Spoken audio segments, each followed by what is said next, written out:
গল্পে আমি আরজি কিবরিয়া আপনার সঙ্গে রয়েছি এবং আজকে জীবন গল্পে আরো একজন গেস্ট আমার সঙ্গে রয়েছেন। জীবন গল্পের আজকের এই পর্বে এক অদ্ভুত রকমের প্রেমের গল্প আপনাদের সামনে উপস্থাপন হবে। প্রতিটা গল্পই আসলে আমাদেরকে একটা জিনিসের শিক্ষা দেয়, জীবন অনেক বেশি নাটকের চেয়ে নাটকীয়। কে রয়েছেন আমার সঙ্গে শুরুতে একটু পরিচিত হই, তারপর মাঝখানে অনুষ্ঠানের যে ইনিশিয়ালস গুলো রয়েছে, অনুষ্ঠানের যে প্রয়োজনীয় বিষয়গুলো রয়েছে সেগুলো নিয়ে আমরা কথা বলবো। জি, আপনার নাম, পরিচয়? আমার নাম রিয়ান আহমেদ জসিম। আমার দেশের বাড়ি চাঁদপুরে, হাইমচরে। তো আমি ছোটবেলা থেকে বড় হয়েছি গাজীপুরে। গাজীপুরে বড় হয়েছেন, আচ্ছা, ওকে। জীবন গল্প অনুষ্ঠানটা আপনি শোনেন নিশ্চয়ই, নইলে তো আপনি এখানে বলতে। অনেক জীবন গল্প অনুষ্ঠানও আমার লাইফে কিছুটা প্রভাব ফেলছে শোনার বিষয় নিয়ে। কি ধরনের নেগেটিভ কোনো প্রভাব ফেলছে? নেগেটিভ প্রভাব ফেলতে, যেমন আমি কখনো সরাসরি লাইভ শো গুলা শুনি না, আমি ইউটিউব থেকে সবসময় শুনি এবং দিনে 4 থেকে 5টা গল্প শোনারও আমার আছে। মানে একটা না এমনকি আমি এটার জন্য মানে মাথায় প্রচন্ড ঘুরাইতো, তারপর কান ব্যথা করতো। তার পরবর্তীতে আমি বক্স কিনা ব্লুটুথ সিস্টেম মোবাইল থেকে এভাবে শুনছি, কিন্তু এটা নিয়েও আমার একটা প্রবস্থা। আমি সারাদিন এগুলো নিয়ে মানে খুব ভালো লাগে আর কি। আর আপনি একাই শুনতেন নাকি আরো অনেক লোকজনকে শোনাতেন বা কেউ শুনতো?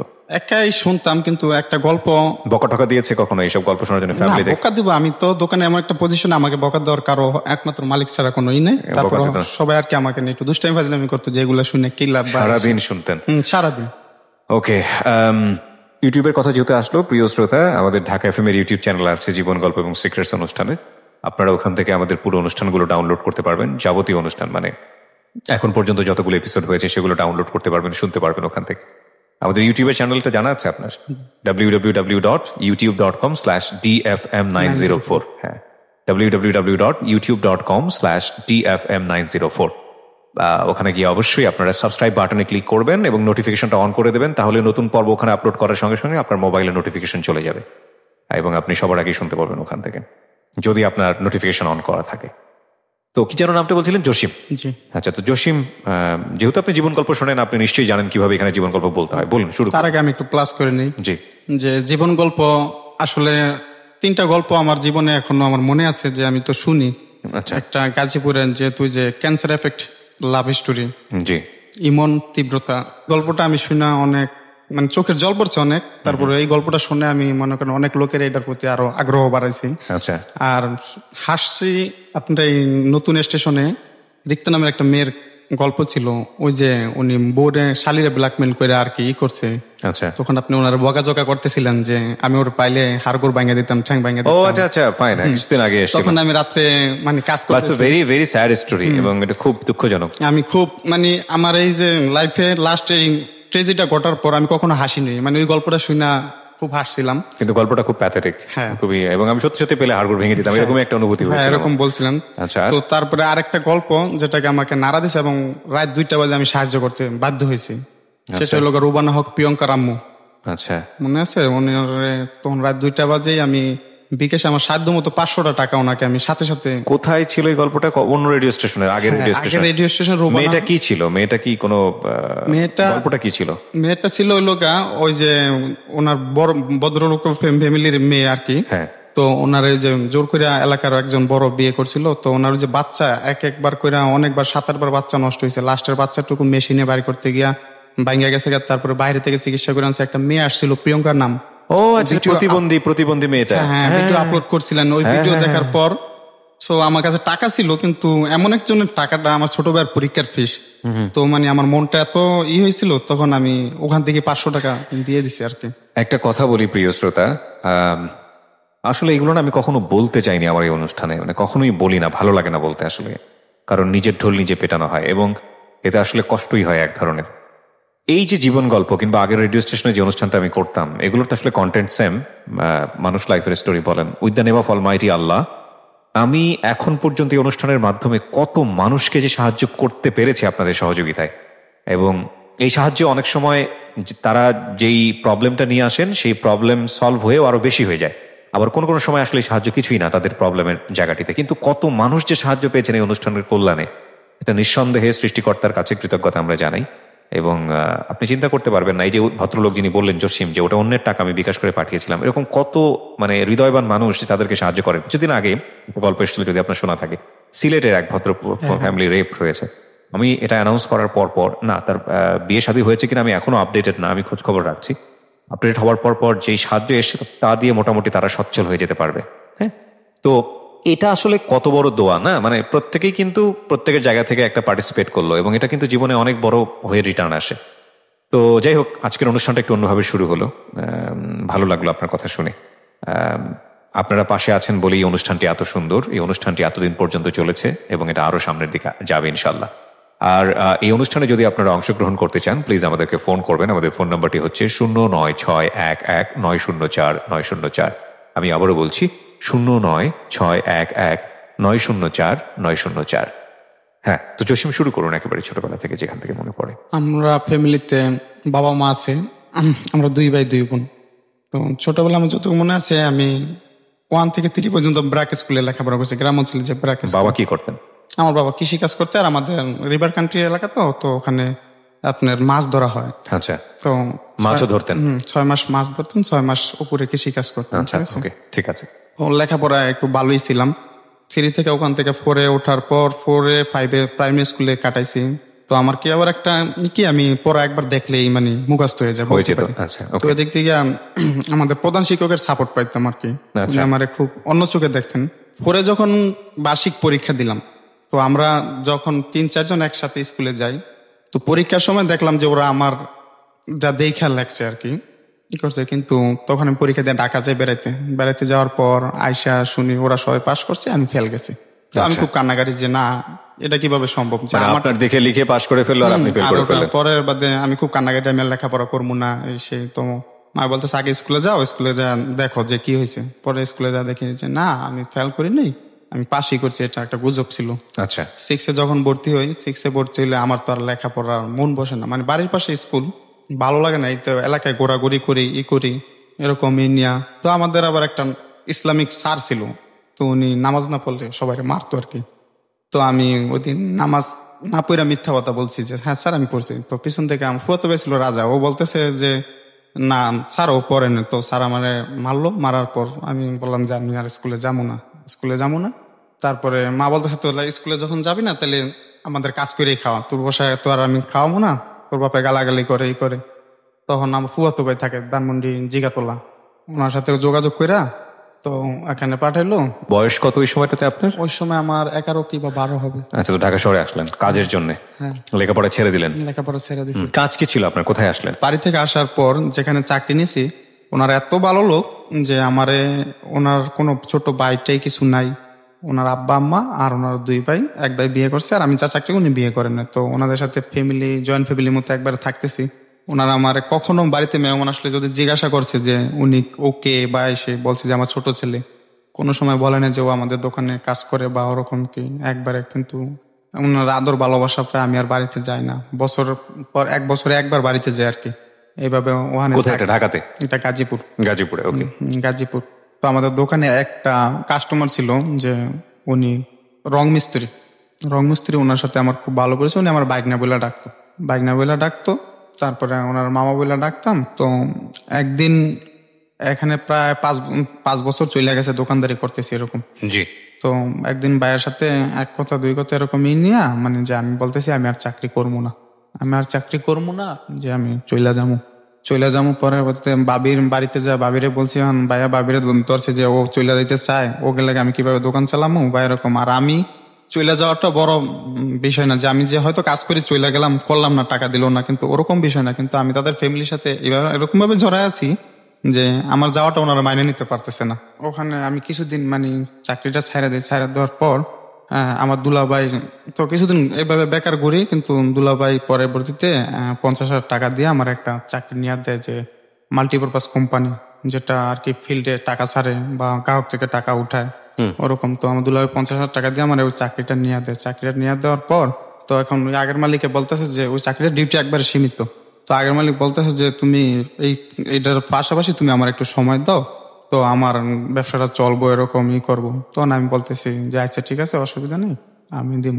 তো ওই চাকরিতে যাওয়ার পর যে আমার মানে এলাকায় যে পরিচিত, আমার আগে থেকে প্রায় 10 বছর ওখানে আছি, এলাকায় যে পরিচিত, এই পরিচিত কাজে লাগায় মানে কি ওই চাকরির মধ্যে 3 জন আমরা ফিল্ড অফিসার ছিলাম। তো ওখানের মধ্যে সেরাটা আমি হই আর কি। সেটা আমি যেমন আমি গ্রাহক থেকে সঞ্চয় উত্তোলন করাটা বা বিনিয়োগ জিনিসটা, এটা সবচেয়ে বেশি ফার্স্টে ছিলাম আমি। তো এটা তারপর ওই মালিক আমারে মানে একটু আদর যত্ন ভালোই করতো। তারপরে একদিন ওই যে যে মামা বললাম ওনার সাথে ভালো সম্পর্ক, উনি বলতেছে যে আমার সাথে তোর একদিন বেড়াতে যাওয়া লাগবো। তো আমি বলতেছি কোথায়, বলতেছে সাভার। তো আমি বলতেছি কে, বলতেছে যে এরকম এরকম আমার 2টা শালি আসছে, তো ওদেরকে আনতে যাবো, আমার বাসায় বেড়াতে আসবো, ঠিক আছে। তো বলতেছে যে পরে দোকানে বৈশা গল্প আড্ডা করতেছে, তো উনি আমার বলতেছে যে বাইক না, আমার একটা ফুফা শাশুড়ি আছে, ছোট সম্পর্কে ফুফা শাশুড়ি লাগে, তো তুমি ওই মেয়ের সাথে কথা বলো, মেয়েটা খুব সুন্দর, এমনি গরিব ভদ্র। আচ্ছা, আমি তো তোমার চিনি, আর মেয়ে তো আমার সম্পর্কে ফুফা শাশুড়ি লাগে। তো আমি বলতেছি আচ্ছা ঠিক আছে, তুমি নাম্বারটা দিও আমার। তো ওই মেয়ের নাম ছিল জাসমিন। তো কত সালের ঘটনা এটা? এটা 2013 ফার্স্টে দেখবি। তারপর মামা নাম্বারটা দেওয়ার পরে ওই মেয়ের সাথে আমি কথা বলি, প্রায় 1 সপ্তাহ কথা বলি। বলার পর ওই মেয়েকে জিজ্ঞাসা করলাম যে তুমি লেখাপড়া করো না, একবার পারিবারিক সমস্যার কারণে লেখাপড়া করি না, তো এরকম তুমি কোথায় আছো? যে আমি বর্তমানে মোহাম্মদপুর আছি। তো এই আর কি যাই 1 সপ্তাহ আর কি নতুন অবস্থায় যেরকম কথাবার্তা চলে ওরকম। তো মামা বলতেছে যে যে আমার ওই শালিরে আনতে যাবো, ও 2জনের আনতে যাবো, তো আমার সাথে যাওয়া লাগবে। তো আমি যাওয়ার ইচ্ছা ছিল না, তো ওই দিন এক পর্যায়ে জোর করে নিয়ে গেছে, তো আমারে আর আমার যেটা তো ভাই জুয়েল, ওদের বাড়িতে 2জন সাবান। মেয়েটার নাম কি ছিল? ও যার সাথে কথা বলছি তার নাম ছিল জেসমিন। জেসমিন। আচ্ছা, কার বাড়িতে নিচ্ছে? মেয়েটার বাড়িতে তো না, মেয়েটার বাড়ি না, এটা হলো মামার ফুফার শাশুড়ি, ও ঢাকা আসছে, আবার মামার 2টা শালি আসছে। আচ্ছা, শালি আসছে, ওরও মনে করেন ঢাকা আসছে সাভার। তো এই মেয়েটা আসছে মোহাম্মদপুর আর ওরা আসছে সাভার। তো দুজনেরই আনা হবে ওনার বাড়িতে আর কি। কার বাড়িতে? এটা মামার বাড়িতে? মামার বাড়িতে। আচ্ছা, মানে জেসমিনকেও আনা হবে? জেসমিন তো আপনাকে ডেকেছো মামার বাড়িতে? তারপরে ওনার সাথে ওই দিন আমার যারা তবে জুয়েল আর আমাকে নিল আর কি। তো সাভার গেলাম, সাভার যাওয়ার পর বাসায় যাওয়ার পর দেখলাম যে ওনার 2টা শালি। তো বলতেছে যে ঢোকার পর যে বলতেছে দুলাভাই কেমন আছেন, এসে বলতে ওরা জানতে পারি যে ওদের একটা নাম মুন্নি, আর বাসায় আরো লোকজন আছে। তো অনেক পরিচয় হইলাম, অনেক সবাই সবার সাথে পরিচয় হয়, খাওয়া দাওয়া সালামি করলাম। আসলে যে ওই দিন গেছি, যাওয়ার পর মানে ওদের দেখার পর এরকম একটা ফিল বা ওরকম কিছু, ওরকম মনের মধ্যে কোনো কিছু ছিল না, স্বাভাবিকভাবে যেভাবে চলাফেরা ওইভাবে করতেছি। পর আমরা গাজীপুরে আসলাম, গাজীপুরে আসার পর এখন বাসায় ওদের রায়খা টেকা, তো আমরা চলে আইছি। ওই দিন রাত 9টা বাজে গেছে আসার পর। চলে আসার পর এখন সকালবেলা দেখা করতে গেলাম, দেখা করতে যাওয়ার পর আসলে কি ওই যে এক জায়গায় কথাবার্তা বলতে বলতে যেরকমই হয়, ওই মেয়েটার সাথে একটু বেশি কথা বলা। কোন মেয়েটা? আর মুন্নিটা একটু মোটা কাটা ছিল, ওই ছিল। ওরা যেহেতু আমার মামার শালী, সেহেতু ওরা আমার ও মামা বলে ডাকছে, ঠিক আছে। মামা বলে ডাকতেছে, তো ওরা বলতেছে যে মামা ঘুরতে যাবো, আমাদের ঘুরতে নিয়ে যাওয়া হবে, আপনাদের এলাকায় আসছি এরকম। তো আমি বলতেছি যে কোথায় যাইবা? তো দেখো ওরা আবার একটা মামার একটা শালা ছিল আলামিন, তো আলামিনে বলতেছে যে ওনারে বলি যে আমাদের যাতে ঘুরতে নিয়ে যায়। কোথায় এরকম স্পেস পাই না, যে আবার এলাকার কন্ডিশনও বেশি ভালো না, যে নিয়ে যদি কোনো অসুবিধা হয়। তো লাস্ট পর্যন্ত ওই যে আমার মাল্টিপারপাস অফিসে নিয়ে গেলাম ওদেরকে বিকালবেলা। অফিসে নিয়ে গিয়ে তো ওখানে ভালো পরিবেশ আর কি থাকার মতো, তো ওখানে সবাই নিয়ে গেলাম। তো আমরা সবাই অফিসে যাওয়ার পর তো আমার অফিস স্টাফ সবাই আমার জন্য মানে অফিসটা ক্লিয়ার করে দিছে যে আমার গেস্ট আছে, তাদেরকে আমি আপ্যায়ন করবো, এই করবো। ফাস্টফুডের দোকান থেকে এরকম সবকিছু আনার পর আমরা সবাই একসাথে খাওয়া দাওয়া করতেছি। তো রিক্তা আমার পাশে বসছে, আমার যে বসার টেবিলটা ওইটার পাশে রিক্তা বসছে, আর ওই পাশে মুন্নি আলামিন জুয়েল বসছে। বসার এক পর্যায়ে সবাই দুষ্টামি করে খাইতেছে, তো থেকে বার্গারটা মানে মাটিতে পড়ে যায়। পড়ে যাওয়ার পর আমিও উঠাইতে যাই, ও উঠাইতে যায়। এক পর্যায়ে মানে ওর চুলগুলো আমার এখানে লাগে আর কি, চোখে মুখে লাগে, চোখে মুখে লাগে। আসলে ওই অনুভূতিটাই আমার জীবনে কাল হয়ে দাঁড়াইছে, ঠিক আছে। তখন ওরে মানে আমার খুব একটা এরকম যে ভালো লাগে আর কি, এরকম একটা লাগে। তো ওরে যাইতে যাইতে পাশে পাশে অনেক বলি যে তোমার না আমার খুব ভালো লাগে এসে। ওরা ও কোনো পাত্তা দেন এরকম করেন না, যে ভাবছি দুষ্টামি করে বলি করি। তো বাসায় যাওয়ার পর ওরা আমি বলি দেখো তুমি তো আমার মামা ডাকছো, তো এরকমটা আমাদের তো কোনো সম্পর্ক আগে থেকে নাই, ঠিক আছে, কিন্তু তোমার আমার খুব ভালো লাগে, চলো না আমরা সম্পর্কটা পাল্টায়, ঠিক আছে, আমি তোমার সাথে সম্পর্ক। পরেও আমার ইডিয়েট বলে একটা বকা দেয়, ইডিয়েট বলে বকা দেওয়ার মতন আমি রাগ করে ওখান থেকে চলে আসি। চলে আসার পর দেখে আমার নাম্বারে অনেকগুলো ফোন দেয়, আমি ফোন ধরি না। পরে একটা মেসেজ আসে যেখানে লেখা ছিল আই এম সরি, আসলে আমি এই কথা বলতে চাইনি। পরের বাদে আমি ফোনটা রিসিভ করি, বলতেছি যা সরি যখন বলছো তাহলে সমস্যা নেই, আমি কথা বলি। বলতেছে যে আপনি আসবেন না এখন? আমি বলতেছি না, এখন অনেক রাত হয়ে গেছে, কালকে সকালবেলা আবার আসবো। পরে সকালবেলা যায় দেখা করি মানে আমি একটু পাশ কাটাই চলি আর কি, যেহেতু আমার একটা বকা দিছে। ইডিয়েট মনের মধ্যে একটা জিদও কাজ করতেছে যে আমি ওর সাথে প্রেম করবো এরকম। আর এদিক দিয়ে মামা বলতেছে, মামার ফুফা শাশুড়ি যে জেসমিনের কথা, ঠিক আছে। তো আমি জেসমিনের কথা বাদই দিয়ে দিছি, যে আমি ওর সাথে আর কথা বলবো না, আমি ওর সাথে কথা বলবো।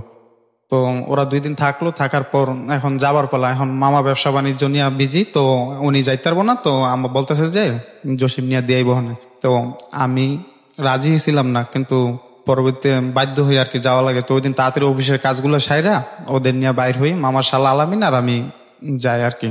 তো যাইতে যাইতে আমি এইটুকুই বলি যে যাইতে পারি, বাসে উঠে বলি কি যাইতে পারি এক শর্তে, যে আমার সাথে সম্পর্ক করতে হবো, রাজি হইতে হবো। কোনোদিনও সম্ভব না। পরে আমি বলতেছি কে সম্ভব না, তুমি কেন করবো না, ঠিক আছে করতে হইব, ঠিক আছে, নয়তো আমি নাইমা যাবো বাস থেকে, তখন একা একা যাইতে পারবো না। তখন বলতেছে আগে আপনি যান, আপনি আমরা দাওয়াত দিলাম, আমাদের দেশের বাড়িতে যান, আমাদের বাড়িঘর দেখেন, আমাদের অ্যাবিলিটি দেখেন, তারপরে আপনি। আমি কিছু দেখা লাগবো না, আমি তো তোমারও দেখছি, তো তো ওইটাই হইব। পরে বলতেছে যে আচ্ছা ঠিক আছে অসুবিধা নাই। পরবর্তীতে আমি ওই যে চান্দুরা পর্যন্ত যাওয়ার পর্যন্ত টাইম দিয়েছিলাম যে এর মধ্যে তোমার রাজি হইতে হইব, নয়তো কিন্তু আমি বাস থেকে নেমে যাবো, পরবর্তী একা যাইতে পারবো না। পরবর্তীতে ও এমনিতেই বলে যে হ্যাঁ অসুবিধা নেই, আপনি কথা বললেন। তারপরে আমি বাসায় দাঁড়ান, আপনি মেয়েটাকে নিয়ে কোথাও পৌঁছে দিচ্ছেন? হ্যাঁ, শুধু মেয়েটাকে নিয়ে? মেয়েটা ওর যে ওরা 2 বোন আর আলামিন আর আমি, মানে আমরা 4 জন টোটালে। টোটাল 4 জন যাচ্ছেন। তো জেসমিনের মধ্যে আর আসলো না? না, জেসমিনের মধ্যে আর আসলো না। ওকে। পরবর্তীতে ও বাসায় যা পৌঁছানোর পর ওরা আমাদের জন্য আপ্যায়নের ব্যবস্থা করতেছে। তো এর ফাঁকে আমি ওরা বলতেছি এটা সময় খুব কম, আমি কিন্তু চলে যাবো, তো আমার তোমার যে কোনো একটা কিছু বলতে হবে। হয়তো হ্যাঁ, হয়তো না। ও কিছুই বলে না। তারপরে আমি বলি দেখো আমার যে কোনো একটা জিনিস জানো। ও তারপরে ও শুধু একটা কথা বলে, আগে আপনি আমাদের বাড়িতে যান, তারপরে দেখা যাক, আপনার দাওয়াত দিলাম, আপনি আমাদের বাড়িতে যান। তারপরে আমি বলতেছি যে তোমার কাছ থেকে একটা কিছু স্মৃতি আমার দিয়ে যাও, যাতে আমি এটা রাখি। আর তোমার কাছে একটা রিকোয়েস্ট, আজ থেকে 7 দিন পর্যন্ত তুমি আমার সাথে কথা বলবে, এতে আমাদের সাথে যত ঝগড়াঝাটি যাই হোক, কিন্তু তুমি আমার সাথে কথা বলা বাদ দিবে না। এই 7 দিন পর রেজাল্টটা আমারটা আমি নিবো, হ্যাঁ। তো ও বলতেছে আচ্ছা ঠিক আছে, ও আদা করলো, প্রমিস করলো। তারপরে ওর হাতে দেখে আংটি, তো আমি একটা আংটি নিয়ে নিলাম, বললাম যে আমার এই আংটিটা আমি তোমার আংটিটা আমি রেখে দিলাম, এটা তোমার স্মৃতি হিসাবে আমার কাছে থাকবে। তো মুন্নি বলতেছে যে দেখেন আংটির প্রেম কিন্তু থাকে না, আংটির প্রেম কিন্তু ভাঙা যায়। আমাদের এরকম বান্ধবীদের অনেক আংটি নিয়ে প্রেম হয়েছিল, তো এগুলো কিন্তু থাকে না। তো আমি বলছি এগুলো আমি বিশ্বাস করি না, ঠিক আছে। তো ওখান থেকে বাইরে আসার পর, না ওখান থেকে বাইরে নেই, মানে খাওয়া দাওয়া চলতেছে এই চলতেছে, কিন্তু ওর থেকে তারপর সত্যি কথাটা জানার জন্য মানে আমি ওরে এবার পাও দিয়া চাপটা দিয়ে এক সাইডে নিয়ে বলতেছি যে তুমি তাড়াতাড়ি বলো যে কি বলবা, হ্যাঁ বলবা না না বলবা। ও পরে ওর আফা চলে আসে আর কি। তো আপা চলে আসার পর দুজন সাইড কেটে যায়, সাইড কেটে যাওয়ার পর ওখান থেকে আয়সা পড়ি। আয়সা পড়ার পর ওর সাথে ফোনে কন্টিনিউ যোগাযোগ হইতেছে, এই হইতেছে, কিন্তু বা ওখান থেকে আর পর ও তো আমার এলাও করে না, মানে সবকিছু এরা এরা চলে বা ই করে না। তারপর কথাবার্তি বলে, ও বলে আমিও বলি, বলে এক পর্যায়ে ওরা দেশে চলে যায়। ওরা দেশে, ও না দেশে চলে যায় না, আমি দেশে চলে যাই, মানে আমার জেরাতো বোনের একটা বিয়ে, ওই বিয়ে খেতে যাবো। তো আমি বলতেছি যে তুমি আমার সাথে কথা বললো, আমি দেশে যাই, যেখানে যাই তুমি আমার সাথে কথা বলো। এই কথাটা আবার মামা টের পাইছে যে আমি ওর সাথে এরকম এরকমই করি। তখন মামা তো আমারে মানে অন্যরকম ভাবে শাসাইতেছে যে তোরে নিলাম ভালোর জন্য, এখন থেকে তুই ই করে বলি, তোরে দেখালাম একটা তুই করস আর একটা এরকম। তো আমি বলতেছি না, ওরে আমার ভালো লাগছে, আমি ওর সাথে ই করবো। পরে বলতেছে না, এটা কোনোদিনও সম্ভব না, এটা কোনোদিনও সম্ভব না, আর এটার মধ্যে আমি রাজি না। তো তখন আমিও বুঝতে পারছি যে ওনারে জানলে তো হয়তো এবো, তো ওনারে লুকায় লুকায় মানে ওর সাথে কথা বলি। তো দেশে যায় বিয়ে, চাস্তো বোনের বিয়ে খাওয়া আসার পর ওখানে একদিন থাকি, শুধু সকালে নামি, দুপুরবেলা বিয়ে খাই, বিকেলবেলা আবার চলে আসি। তো যাওয়ার টাইমে আমি আবার তোমার দেখতে ইচ্ছা করে, তো আমি তোমার দেখতে আসবো। তো ও বলতেছে আসেন, অসুবিধা নেই। ও ভাবতে পারেনি যে আমি যাবো, যে বললেই কি চলে আসে। তখন আমি বিয়ে খাই রাত্রেই চলে আসি। আমাদের তো লঞ্চে আসা লাগে, তো রাতকে লঞ্চে চলে আসার পর সকাল ভোরবেলা আমি ঢাকায় পৌঁছাই। ঢাকা পৌঁছার পর ওদের এখানে যা ওরা ভোরবেলা ফোন দিতেছি যে আমি কিন্তু চলে আসি সত্যি সত্যি। ও বলে যে আপনি বারবার এত ফোন দিয়েই করেন কে, বলছি না আসলে আসেন। তো ওর দুলাভাই আর আফা গার্মেন্টসে চাকরি করে, সকাল 8টা বাজে অফিসে বাইরে, তো 8টা পর্যন্ত ওই বৈলাপুর স্ট্যান্ডে আমি বৈশা থাকি সাবার। তো বৈশা থাকার পর ওনারা যখন দেখি বাইরে হয়ে গেছে বাসা থেকে, তখন আমি বাসায় যাই। বাসায় গিয়ে নক করার সাথে সাথে দরজা খুলে ও তো দেখে আমার অবাক, বলতেছে যে আপনি কি মানুষ না আর কিছু, যে আপনি সত্যি সত্যি চলে আসলেন। পরে আমি বলতেছি দেখো আমি আমার ভালোবাসার জন্য সবকিছুই পারি, এটা আমার প্রথম পরীক্ষা। তখনও তো মেয়ে কথা দেয়নি আপনাকে যে আপনাকে লাভ করে? ওকে, তখনও কথা দেয়নি, ঠিক আছে। তখন ওরা দুজন হাসতে হাসতে শেষ, বাবা এই কোন আজব লোকের পাল্লায় পড়লাম, ঠিক আছে, একটু বলাতেই চলে আসলো। আবার সকালবেলা যদি দুলাবে আফা দেখে হলে, তো আমি বলছি অসুবিধা নেই, আমি বাইরে দাঁড়াইছিলাম, ওনারা যাওয়ার পরেই আসছি, ঠিক আছে। তারপর ওরা আমার জিজ্ঞাসা করলাম তোমরা নাস্তা খাইছে, বলতেছে না। তখন আমি হোটেল থেকে 3 বক্স খিচুড়ি আনলাম, নিয়ে সব একসাথে খাইলাম। ওরা বলতেছে যে আপনি ঘুমায় পরে বিকালবেলা জায়গায় দেবো না, দুপুরবেলা খাওয়া দাওয়া করে একবার বিকেলে যায়েন গা। ওদেরই বাসায়? হ্যাঁ, ওর বোনের বাসায় এটা। ওর বোনের বাসা ওরা বেড়াইতে আসছে, ওখানে ওরা বেড়াইতে আসছে, ওর বোন দুলাভাই তো গার্মেন্টসের জায়গা, আচ্ছা তো বাসাটা খালি থাকে আর কি ওরা। আচ্ছা আচ্ছা ওকে। তো আমি তো জানি যে ওর লাঞ্চে ওনারা আসবে বাসায়, তো এই জন্য আমি আর বেশি লেট করি না। তো একটা বলতেছে আপনার জন্য নাস্তা বানাই, একটু গাজরের হালুয়া বানাই আমার খাওয়াটা বলে। আমি বল আমার ওদিন কাজ আছে যে আমার আবার আইসা ওখানে কালেকশন করা লাগবে, দোকান লেখা লাগবে, তো আমারও একটু তাড়া ছিল, তো আমি ওখান থেকে চলে আসি। চলে আসার পর কথাবার্তা চলতেছে একটু মোবাইলে, হ্যাঁ সবকিছুই হ্যাঁ, কিন্তু সামনাসামনি গেলে একটু আনইজি ফিল করে। তো পরবর্তীতে কথা যে চলতেছে এক পর্যায়ে, এটা এমন পর্যায়ে জায়গা ও বেশি বিরক্তি বোধ করে, আমি সারাদিন কথা বলি ওর সাথে। তখন ও একটু ঝগড়াপাটি লাগলে ও ফোন করে বলে দুলাভাই ও আমার ডিস্টার্ব করে, এরকমই করে। আমি বলি না মামা, ও আমাকে আগে মিস কল দেয়। দুলাভাই বলতে হচ্ছে আপনার যে মামা সম্পর্কের? হ্যাঁ। তো আমি বলি যে না, ও তো আমার ফোন দেয়, ও আমার এটা বলছে কে এই সেই, ঠিক আছে, মানে এটা নিয়ে একটু একটু চলে আর কি, যে মিষ্টি মিষ্টি ঝগড়া যেটা আর কি। তো ওগুলো আপনার এই সম্পর্কের মামা কি বিষয়টা কিভাবে দেখবেন? উনি তো কোনোদিন ভাবতে, হ্যাঁ উনি ভাবছে যে একবার দেখা করাইছি দেশে, হয়তো মোবাইলে দু একদিন কথা বলার পরে বুঝতে হয়ে যাবে, ঠিক আছে।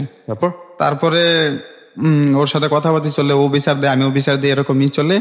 তো একদিন পারতেছি না আর, অনেকটা বেশি অহংকার দেখায় পারতেছি না। তো আমি বলতেছি তুমি এতদিন যেই মানুষগুলা নিয়ে আমার সাথে কথা বলছো, যেমন তোমার কিছু বান্ধবী, ওগুলার আমার কথা শুনাইছো না, ওগুলা সবাই নিয়ে আসো, তোমার জন্য একটা সারপ্রাইজ আছে। তো বলতেছে যে কখন? আমি বলতেছি দুপুরের দিকে ফোন দিও। তো ও সবাই ডাইকে নিছে। আমি বলছি তোমাকে একটা একটা ওয়াদা করতে হবে যে আমি যতক্ষণ পর্যন্ত কথা না শেষ হবো ততক্ষণ পর্যন্ত তুমি ফোন কাটবা না, আর লাউড দিয়ে সবাইকে শুনাইবা। পরে বলতে ও বলতেছে আচ্ছা ঠিক আছে। আচ্ছা, এই লাউড দিয়ে যাওয়ার আগে আমি একটু বলি, এটা হচ্ছে মেয়েটা আপনার ফ্যামিলি সম্পর্কে তোমরা মোটামুটি জানলাম, ইকোনমিক স্ট্যাটাস কি ছিল আপনার মেয়েটার? ইকোনমিক স্ট্যাটাসটা কি ছিল, মানে অর্থনৈতিক অবস্থা? সেম, ওর বাবাও কৃষি কাজ করতো? ওকে ঠিক আছে, তো লাউড দিয়ে শোনানো। হ্যাঁ, তো তার লাউড দিয়ে শোনানো, তো ওর যে বিরক্তিকর, ও আমাকে কোনো পাত্তাই দিত না, খুব অহংকার দেখাইতো। তখন আমি ইচ্ছারম স্ত্রীর পাশে বকাবাজি, তুই নিজেকে কি মনে করিস, আয়না কোনোদিন নিজের চেহারা দেখছিস? লাউড দিয়ে? হ্যাঁ, ওর পান্থপীর নিয়ে করছে, তো আয়না কখনো নিজের চেহারা দেখছিস? ঠিক আছে, তুই যেদিন আমার ইডিয়েট বলে বকা দিচ্ছস সেদিনই আমি তোর পিছে লাগিয়ে আছি, ঠিক আছে, এই সেই করে এইভাবে এই করমু সেই করমু, ঠিক আছে, বেশি বিশ্রী না, এভাবে যা একটু রেশারেশি। তখন ও ফোনে আর কিছু বলে না, বলতেছে আর আপনি কি আর কিছু বলবেন? পরে আমি বলতেছি না, পরে রাখা যাই। পরে বিকালবেলা ওই আলামিন রে, ওর চাস্তো ভাইয়ের ফোন দিই, ফোন দেওয়ার পর জিজ্ঞাসা করি যে কিরে দেখছস? কয় হ্যাঁ। আমি কি কিরকম দেখা যায়? কয় মুখ চোখ কালা, পুরো একবারে গোমরা দেখা যায়, যে কে কি জানি হয়েছে, ঠিক আছে। পরে বলি যে আমি এরকম এরকম বলছি, এই হয়েছে। তো বলার পরে এখন তো আমার ভিতরে খুব জ্বলতাছে, যাই হ্যাঁ আমি কি করলাম, মেয়েটারে এতগুলা বকাবাজি করলাম, তো এখন তো ওর সাথে কথা না বললে আমারও ভালো লাগতেছে না। তো এক সপ্তাহ তো কোনো কথাবার্তা কিছু বলিনি, এক সপ্তাহ পর ফোন দিছি মতন, ও আমার বলতেছে কি আবার বকাবকি করেন। পরে আমি বলতেছি না দেখো, আমি কোনোদিন বকাবাজি তো এরকম কোনো মেয়েরে করিনি, আসলে তোমার যে জিদ কন্ট্রোল করতে না পারে আমি তোমার কাছে, তাই তোমার কাছে ক্ষমা চাওয়ার জন্য ফোন দিছি। তো বলতেছে যে না, আপনি আরো যদি মন চায় তো আরো বলেন, ঠিক আছে, আমি কি তুমি আমার ক্ষমা করে দাও, ঠিক আছে। আমি কোনো দিন, তো ওই দিন আমি খুব কান্নাকাটি করি ওর কাছে, যে আমি আসলে কোনোদিন কোনো মেয়ের এরকমই করিনি। তো বলতেছে যে আচ্ছা ঠিক আছে, আপনি রাত্রে ফোন দেন। পরবর্তীতে রাত্রে বাসায় যা ফোন দিই, ফোন দেওয়ার পর পরে বলতেছে তুমি আমাকে ক্ষমা করে দাও, আমি কোনো দিন এরকমই করি নই, আসলে যা হয়ে গেছে, তুমি আমার সাথে কথা বলো বা না বলো এটা কোনো আমার কোনো না, কিন্তু তুমি আমার ক্ষমা করে দাও। তো ও বলতেছে ক্ষমা করতে পারি এক শর্তে। আমি বলতেছি কি শর্ত? পরে বলতেছে আমাকে ভালোবাসতে হবে। তো আমি বলছি না, এটা কোনোদিনও সম্ভব না, তোমার যদি কোনো প্রতিশোধ নেওয়ার ইচ্ছা থাকে তাহলে তুমি অন্যভাবে নাও, আমি মাইনা নিব। পরে বলতেছে না, আমি আপনাকে এক শর্তেই ক্ষমা করতে পারি, সেটা লোক আমাকে ভালোবাসতে হবে। আপনি তো তখন তাকে ভালোবাসেনি? হ্যাঁ, এটা তো আমি ভালোবাসি, ভালো লাগে ওর। আচ্ছা ঠিক আছে, আমরা এখানে একটা বিরতি নিচ্ছি প্রিয় শ্রোতা। গল্পটা শুরু হয়েছে মাত্র, এবং গল্পটা একটা লেসন অফ কোর্স আছে, এবং সেটার জন্য আপনাদেরকে ধৈর্য ধরে অপেক্ষা করতে হবে। আপনার তারপর পরবর্তীতে আমি বলি আচ্ছা ঠিক আছে, তুমি তাহলে আমাকে বাবার জন্য একদিন সময় দেওয়া লাগবে। বলেন, একদিন সময় নিলাম, একদিন সময় নেওয়ার পর একদিন পর রাত্রেবেলা ওরকে ফোন দিলাম, কথা হইতেছে, অনেক কথার পরে ও বলতেছে আপনি কি এখন আমাকে ভালোবাসবেন? পরে আমি বলতেছি যে আমি মনে মনে, আমার মনে এই যে ও আমার সাথে প্রতিশোধ নিব, তখন আমি দুষ্টামি করে বলি যে হ্যাঁ আমি তোমারে ভালোবাসি। তখন ও আমারে বলে মনে আছে তুই আমার এরসব কথা বলছিলি, তোকে তো আমি ভালোবাসা প্রশ্নই ওঠে না, যে এরকম তুই কখনো এরকম আমার যোগ্য না, এরকম অনেক ধরনের, আমি যেরকম বলছি ও আমার এরকম বইলা যে বলছে এটা তোর প্রতিশোধ, ঠিক আছে। তারপরে আমার তো আবার মনের মধ্যে একটা লাগলো, না ও আমার এরকম বললো, ঠিক আছে আমি তোরে ছাড়বো না, এই সেই। পরবর্তীতে আমি ওই যে জিয়াসমিন মেয়েটা, ওই জি। ওই মেয়েটার নাম্বার তো আমার কাছে আছে, তো ওরও বাড়িতে গেছে, বাড়িতে যাওয়ার পর ওই জাসমিন মেয়েটারও ফোন দা বলি যে ও এরকম ওই মেয়েটা অলরেডি জানা ফেলা যে ওর সাথে আমার এখন এটা চলতেছে। রিক্তার সাথে? হ্যাঁ, ওই মেয়েটার সাথে আর কথাবার্তা বলি না, ও পাশ কাটতে যায়, আমিও পাশ কাটতে যাই, মানে আমাদের মাঝে আর ওরকম আগে যে কথা বলছিলাম এক সপ্তাহ জাসমিনের সাথে, ওটা আর হয় না। তখন ওই মেয়েটার বললাম যে ও আমার সাথে এরকম এরকম করছে, তুমি একটু ওরে বোঝাও না যে ও যাতে আমার সাথে সম্পর্কটা করে। পরে ও বলতেছে যে দেখি কি করা যায়। তখন আমি সারাদিন ফোন দিয়ে ওদের নাম্বারে ডিস্টার্ব করি। দুপুরবেলা একটা ফোন ওই জাসমিনের মোবাইল থেকে, আচ্ছা। জাসমিনের মোবাইল থেকে একটা ফোন। তো আমি বলতেছি কি ব্যাপারে ফোন দিছো কেন? বলতেছে যে আপনার জন্য একটা গুড নিউজ আছে। পরে আমি বলতেছি কি গুড নিউজ? পরে বলতেছে যে আপনার সাথে সম্পর্ক করব। তো আমি বলতেছি না, ও তো প্রতিশোধের নেশায় জল্লাপুরা রয়েছে, তো ও তো প্রতিশোধই নেব নেক, আমার ওর সাথে সম্পর্ক করার দরকার নেই, ও সম্পর্ক মানে বোঝে না। বলতেছে না, সিরিয়াসলি বলতেছে ও আপনার সাথে সম্পর্ক করব। কে বলছে এটা? এটা জাসমিন জেসমিন বলতেছে। বলছে। জেসমিনের সাথে সম্পর্কটা কি ছিল? ওরা ফুফু বাস্তি। ফুফু ভাস্তি। আচ্ছা। তারপরে বলছে মতন আমি বলছি যে ওকে দাও ফোনটা। পরে দিছে ও। আমি বলতেছি কি ব্যাপার, তুমি আমার ফোন দিছো কেন? বলতেছে যে কেন ফোন দিছি জানেন না? পরে আমি বলতেছি তোমার সাথে আমার কিসের সম্পর্ক? কয় আপনি জানেন না কিসের সম্পর্ক? পরে আমি বলতেছি বলো কিসের সম্পর্ক? ভালোবাসার সম্পর্ক। আমি কি ভালোবাসা কি জিনিস তুমি বোঝো? পরে বলতেছে আমি বুঝি না, আপনি আমার শিখাইবেন, আমি শিখবো, এখন থেকে আপনার সাথে আমি সম্পর্ক করবো। তো যাই হোক, ওদিনকে তো খুব খুশি আমি যে ওরকমই বলছে। তারপরে থেকে কথা কন্টিনিউ চলতেই আছে, মানে দিনের পর দিন এরকম কথা চলতেছে। তো ও বলতেছে যে আমার মা ঢাকা আসবে বেড়াতে, তো যদি পারেন মার সাথে দেখা করেন। আচ্ছা। প্রথম প্রথম মানে ওর সাথে তো প্রেমেরই, তো মানে খুব ভালো লাগতেছে, কাজগুলো সুন্দর মতো করতেছি, মানে দিনগুলো খুব সুন্দর কাটা যায়। ওকে। তখন ওর মা ঢাকা আসবে, ওর মার সাথে দেখা করতে বলে। তখন ওর মার সাথে আমি দেখা, ওর মা ওর আপার বাসায় আসার পর আমি যাই, আমার একটা ফ্রেন্ড আছে ওরলি, আর ওই জুয়েলারি নিয়ে যাই। তো নিয়ে যাওয়ার পর আসলে সত্যি কথা বলতে কি, মানে একটা শ্বশুর বাড়ির মানুষ যেরকম ভাবে যায় আমি ওরকম ভাবেই কইরা গেছি। তারপরে উনিও মনে করেন যে আমার অ্যাকসেপ্ট করছে। অ্যাকসেপ্ট করার পর কথাবার্তি হলো। তো উনি বলতেছে যে তুমি আমার মেয়ের সাথে সম্পর্ক করো, যদি কখনো আমার মেয়েরে ভালো লাগে বিয়ে করতে চাও তাহলে তুমি তোমার গার্জিয়ান আনা লাগবে। আচ্ছা। তখন আমি বলতেছি যে আচ্ছা ঠিক আছে, সেটা আমার ফ্যামিলির ম্যানেজ করে আমি আনতে পারবো। পরবর্তীতে উনি বলছে মেয়ে কিন্তু কখনো তোমার হাতে একা তুলে দেবো না, আর একা যাবে না। পরবর্তীতে আমি বলছি ঠিক আছে। তো ওখান থেকে ওই দিন কথাবার্তা বলে চলে, মানে ওদের ফ্যামিলির সঙ্গেও আপনার কথাবার্তা হয়ে গেল? হ্যাঁ, আচ্ছা। অলরেডি কথাবার্তা হয়ে গেছে। তারপরে ওর মা এরকম আশ্বাস দেওয়ার পর আমি ওখান থেকে আসার পর ওদের ফ্যামিলি সবার সাথে কথা হয়, ওর সাথেও কথাবার্তা হয়। হওয়ার এক পর্যায়ে কিছুদিন পর ও আবার ঢাকা আসবে। ও আবার ঢাকা আসবে বোনের বাসায়। ওর বোনের বাসায় আসার পর আমার সাথে দেখা করার ডেট হয় যে আমি ওখানে দেখা করতে যাব। তো ওর যাওয়ার আগে ওর বোনের অনুমতি নিয়ে নিই যে আফা আমি কিন্তু আসতেছি আপনার বাসায়, ওর সাথে দেখা করবো। তো ওর বোন আমাকে একটা স্পেস দেয় যে জোসেন তুমি আইসো, আসার পর সকাল 8টার পর বাসায় ঢোকবা যাতে তোমার দুলাভাই না দেখে। আর আমরা তো পড়ে যাই, পরে 12টা বাজে লাঞ্চে যখন আমরা আসি তুমি বাসা থেকে বাইরে যাবা, বাইরে যাওয়ার পর আবার 2টার পর ঢুকো, তারপরে সারাদিন ওর সাথে কথাবার্তা বললা, পরে চলে যাও। আচ্ছা। বিষয়টা কিন্তু উনি আমাকে স্পেস দিতে আছে। হ্যাঁ, ছোট ছিলেন না বড় ছিলেন উনি? উনি বড় বোন ছিলেন। তো উনি ওনার এই আশ্বাসে তো আমি যাই, কিছু কেনাকাটা কইরা সবকিছু নিয়ে টিয়া যাই। তো বাসায় একা থাকে না, ওই যে ওনার আপার একটা মেয়ে আছে 5 বছর বয়স আর কি, জি। ওরা দুজন থাকে। তো ওদিন যায়, তখন আমি বলি এখন তো যাই হোক কত ঝগড়াঝাটি কত কিছুর পরে তুমি আমার সাথে কথা বলতেছো, আমি তোমার সাথে কথা বলছি, আমাদের সম্পর্কটা কিন্তু একটু আগায় গেছে গা। তো এই তখন ও হঠাৎ করে বলতেছে যে দেখেন সম্পর্কটা আগে, কিন্তু এখনো কিন্তু সম্পর্ক নিয়ে আমি কিন্তু শিওর কিছু বলতে পারতেছি না। বলতে পারছি না মানে কি আপনার জায়গা থেকে বলতে পারছে না নাকি ওর জায়গা থেকে? ওর জায়গা থেকেও বলতে পারতেছে না। তো আমি বলতেছি কেন? কখন আপনার আমার ভালো লাগে, কখনো ভালো লাগে না। তখন আমি বলতেছি কেন তোমার কোনো সমস্যা হবে তুমি বলো। কয় না আমার কোনো সমস্যা মেয়ের নেই। বয়সটা কত ছিল এই সময়টাতে? ও আমার সাথে 2 বছরের ছোট হবে আর কি। আপনার বয়স কত তখন? আমার তখন বয়স 20 হবে। ওকে। এক পর্যায়ে মানে দুজন কথা কাটাকাটির মধ্যে মানে একটু রাগান্তিত বাসায় জায়গা, ঠিক আছে। যাওয়ার পরে এর বাদে ও আমারে এরকম বলার পরে আমি তো মনে করি না এখন চইলা যামু। ওরে বলতেছি যে তোমার কাছে আসলাম, তো তুমি তো আমার কিছুই দিলা না, ঠিক আছে। তো ওখানে আর কি রুমে তো একা থাকি, তো ওই বাচ্চাটা ঘুমায় রয়েছে, ঠিক আছে। তো আমি ওরে আর কি তখন ও বলতে যে লাইট অফ করেন এভাবে করে না, ঠিক আছে, আগে লাইট অফ করেন, ঠিক আছে। তখন ও আমি এরকম ভাবে ওর সাথে করতেছি। আর এই পর্যায়ে ওই ফারিয়া জায়গা যায়, ঘুম থেকে জায়গা মানে আমাদের দুটো আপত্তিকর অবস্থায় দেখার পরে ও মেয়েটা কান্নাকাটি করে, মানে দেখার পর মেয়েটা চিল্লাচিল্লি কান্নাকাটি করে। তখন ও আবার ভয় পায়, আমার বলে মেয়েটার বোঝানোর জন্য ও আমার বলে যে তুই এখান থেকে চলে যা, তুই আমার কাছে আসবি না, আর যদি আসস তুই আমার মরা মুখ দেখবি।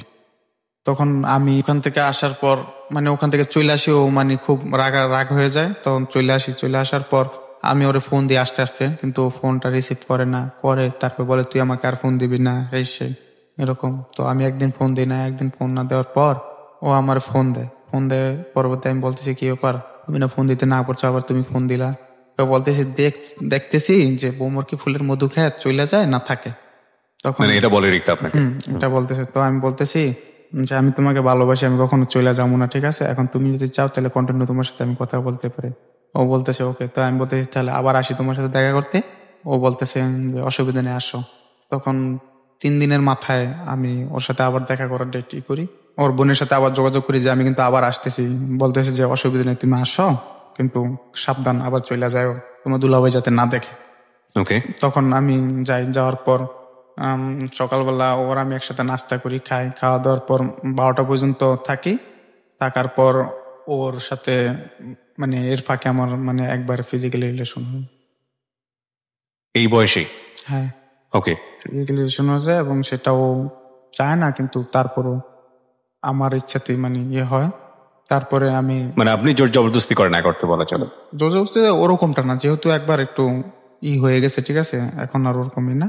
ওর বাসাতে এই ধরনের ঘটনা ঘটে? ওর বোনের বাসা, হ্যাঁ। ওকে। পরবর্তীতে আমি দুপুরবেলা হয়ে গেছে, তো ওর বোন আর দুলাভাই আসবো, তখন আমি বাইরে বাসা থেকে বাইরে হওয়ার পর ওনারা যখন লাঞ্চ করে জায়গা, তখন আমিও লাঞ্চ করতে হেমায়তপুর যাই। হেমায়তপুরতে আসার পর আবার ওর সাথে আমার এরকম কথাবার্তা এক পর্যায়ে যে ওর সাথে আমার ওই দিনকেও আবার এটা রিলেশন হয়। বুঝতে পেরেছি আমি, ঠিক আছে।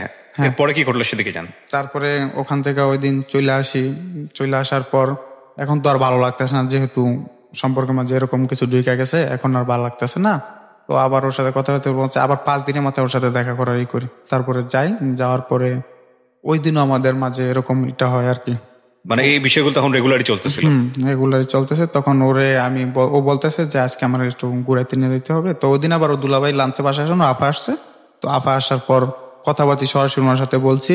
তারপরে ও বলতেছে যে আমাকে আজকে ঘুরতে নিয়ে দিতে হবে। কোথায়? হেমায়তপুর ঘুরতে যাবো, ফুচকা খাইতে যাবো। তো বোন বললো বেশি দূরে নিও না, তো কাছাকাছি রাইখা আবার দিয়ে যাও, আর তুমি চলে যাও। পরে বলতে আমি ওরে নিয়ে হেমায়তপুর যাই। হেমায়তপুর যাওয়ার পর ওখান থেকে ফুচকা খাওয়া বাসায় চলে আসি। বাসায় ওরা রাইখা তখন ওর যাওয়ার এক পর্যায়ে যাওয়ার আগে পরে আমি বলতেছি দেখো কত ঝগড়াঝাড়ি এই সেই সবকিছু প্রতিশোধ, তার ভিতরে সম্পর্কটা এই পর্যায়ে চলে আসে। তো তুমি কখন আমার ছাইরা যাও না, আমি কিন্তু তোমার সত্যি সত্যি ভালোবাসি। মানে বুকে জড়ায় ধইরা অনেকক্ষণ মানে আমি কাঁদছি, ওর সাথে কথা বলছি। তখন চায় দেখি যে আমি কাঁদছি না, ওরও চোখ দিয়ে অনেক পানি ঝরছে। ঠিক আছে, যে আজকে সম্পর্কটা এই পর্যায়ে গেছে, তুমি আমার করো না, ঠিক আছে। তো বলতেছে আচ্ছা ঠিক আছে। তখন ও আমার একটা পাপ্পি দিল, আমি চলে আসলাম। ওখান থেকে চলে আসার পর ওর সাথে আমার কথাবার্তা কন্টিনিউ চলতেছে, সব কিছু ওকে। মানে আমার মনে হয়েছে আমাদের সম্পর্কে আর কেউ বাধা হয় নাই, এরকম চলতেছে। চলার পরে ওর আফা একদিন বাড়িতে গেছে, দেশে চলে গেছে। তারপরে কিছুদিন পর ওর বোন বাড়িতে গেছে।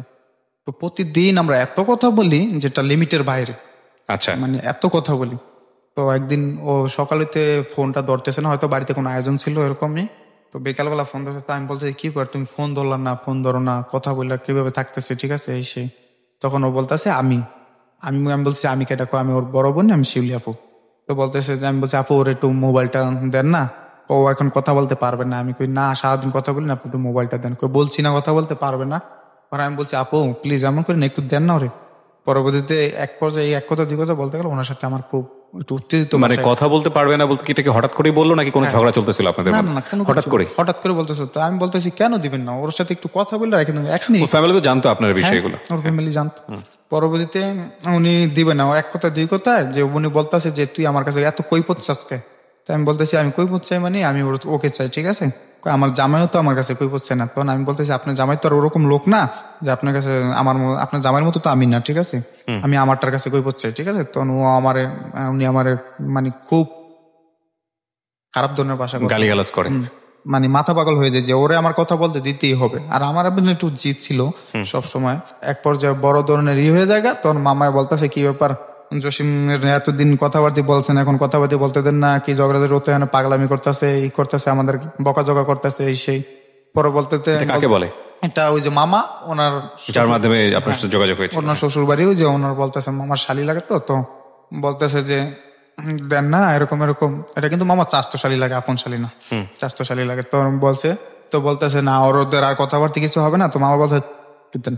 দেওয়ার পরে বলছে যে আমি তোমার দুলাভাই বলতেছি, তুমি কি জসিমের সাথে কথাবার্তা বলবা, আর এমন কি তোমার ফিলিংস আছে যে জসিমের কাছে বিয়ে বসবা, সম্পর্ক হয়েছে যেহেতু এরকম আছে, তুমি কি জসিমের ভালোবাসো? বলতেছে না, আমি ওরে ভালোবাসি না, আমি ওরে ভালোবাসি না, আমি ওর কাছে বিয়ে বসবো না। তো দেখো, তুমি ফ্যামিলি চাপে কিছু বললো না, তোমার আমি একদিন সময় দিলাম, তুমি বাইবা পরে আমার জানো, আমি তোমার দুলাভাই, যদি তোমার এমন কোনো দুর্বলতার জিনিস থাকে তুমি আমার বললো, আমি সেটা ম্যানেজ করে নেব। এটা আপনাদের সম্পর্কের কতদিন পরের ঘটনা? 6 মাস। 6 মাসের মাথায়? আচ্ছা, ওকে। তারপর 6 মাসের মাথায় এরকম ঘটনা হয়।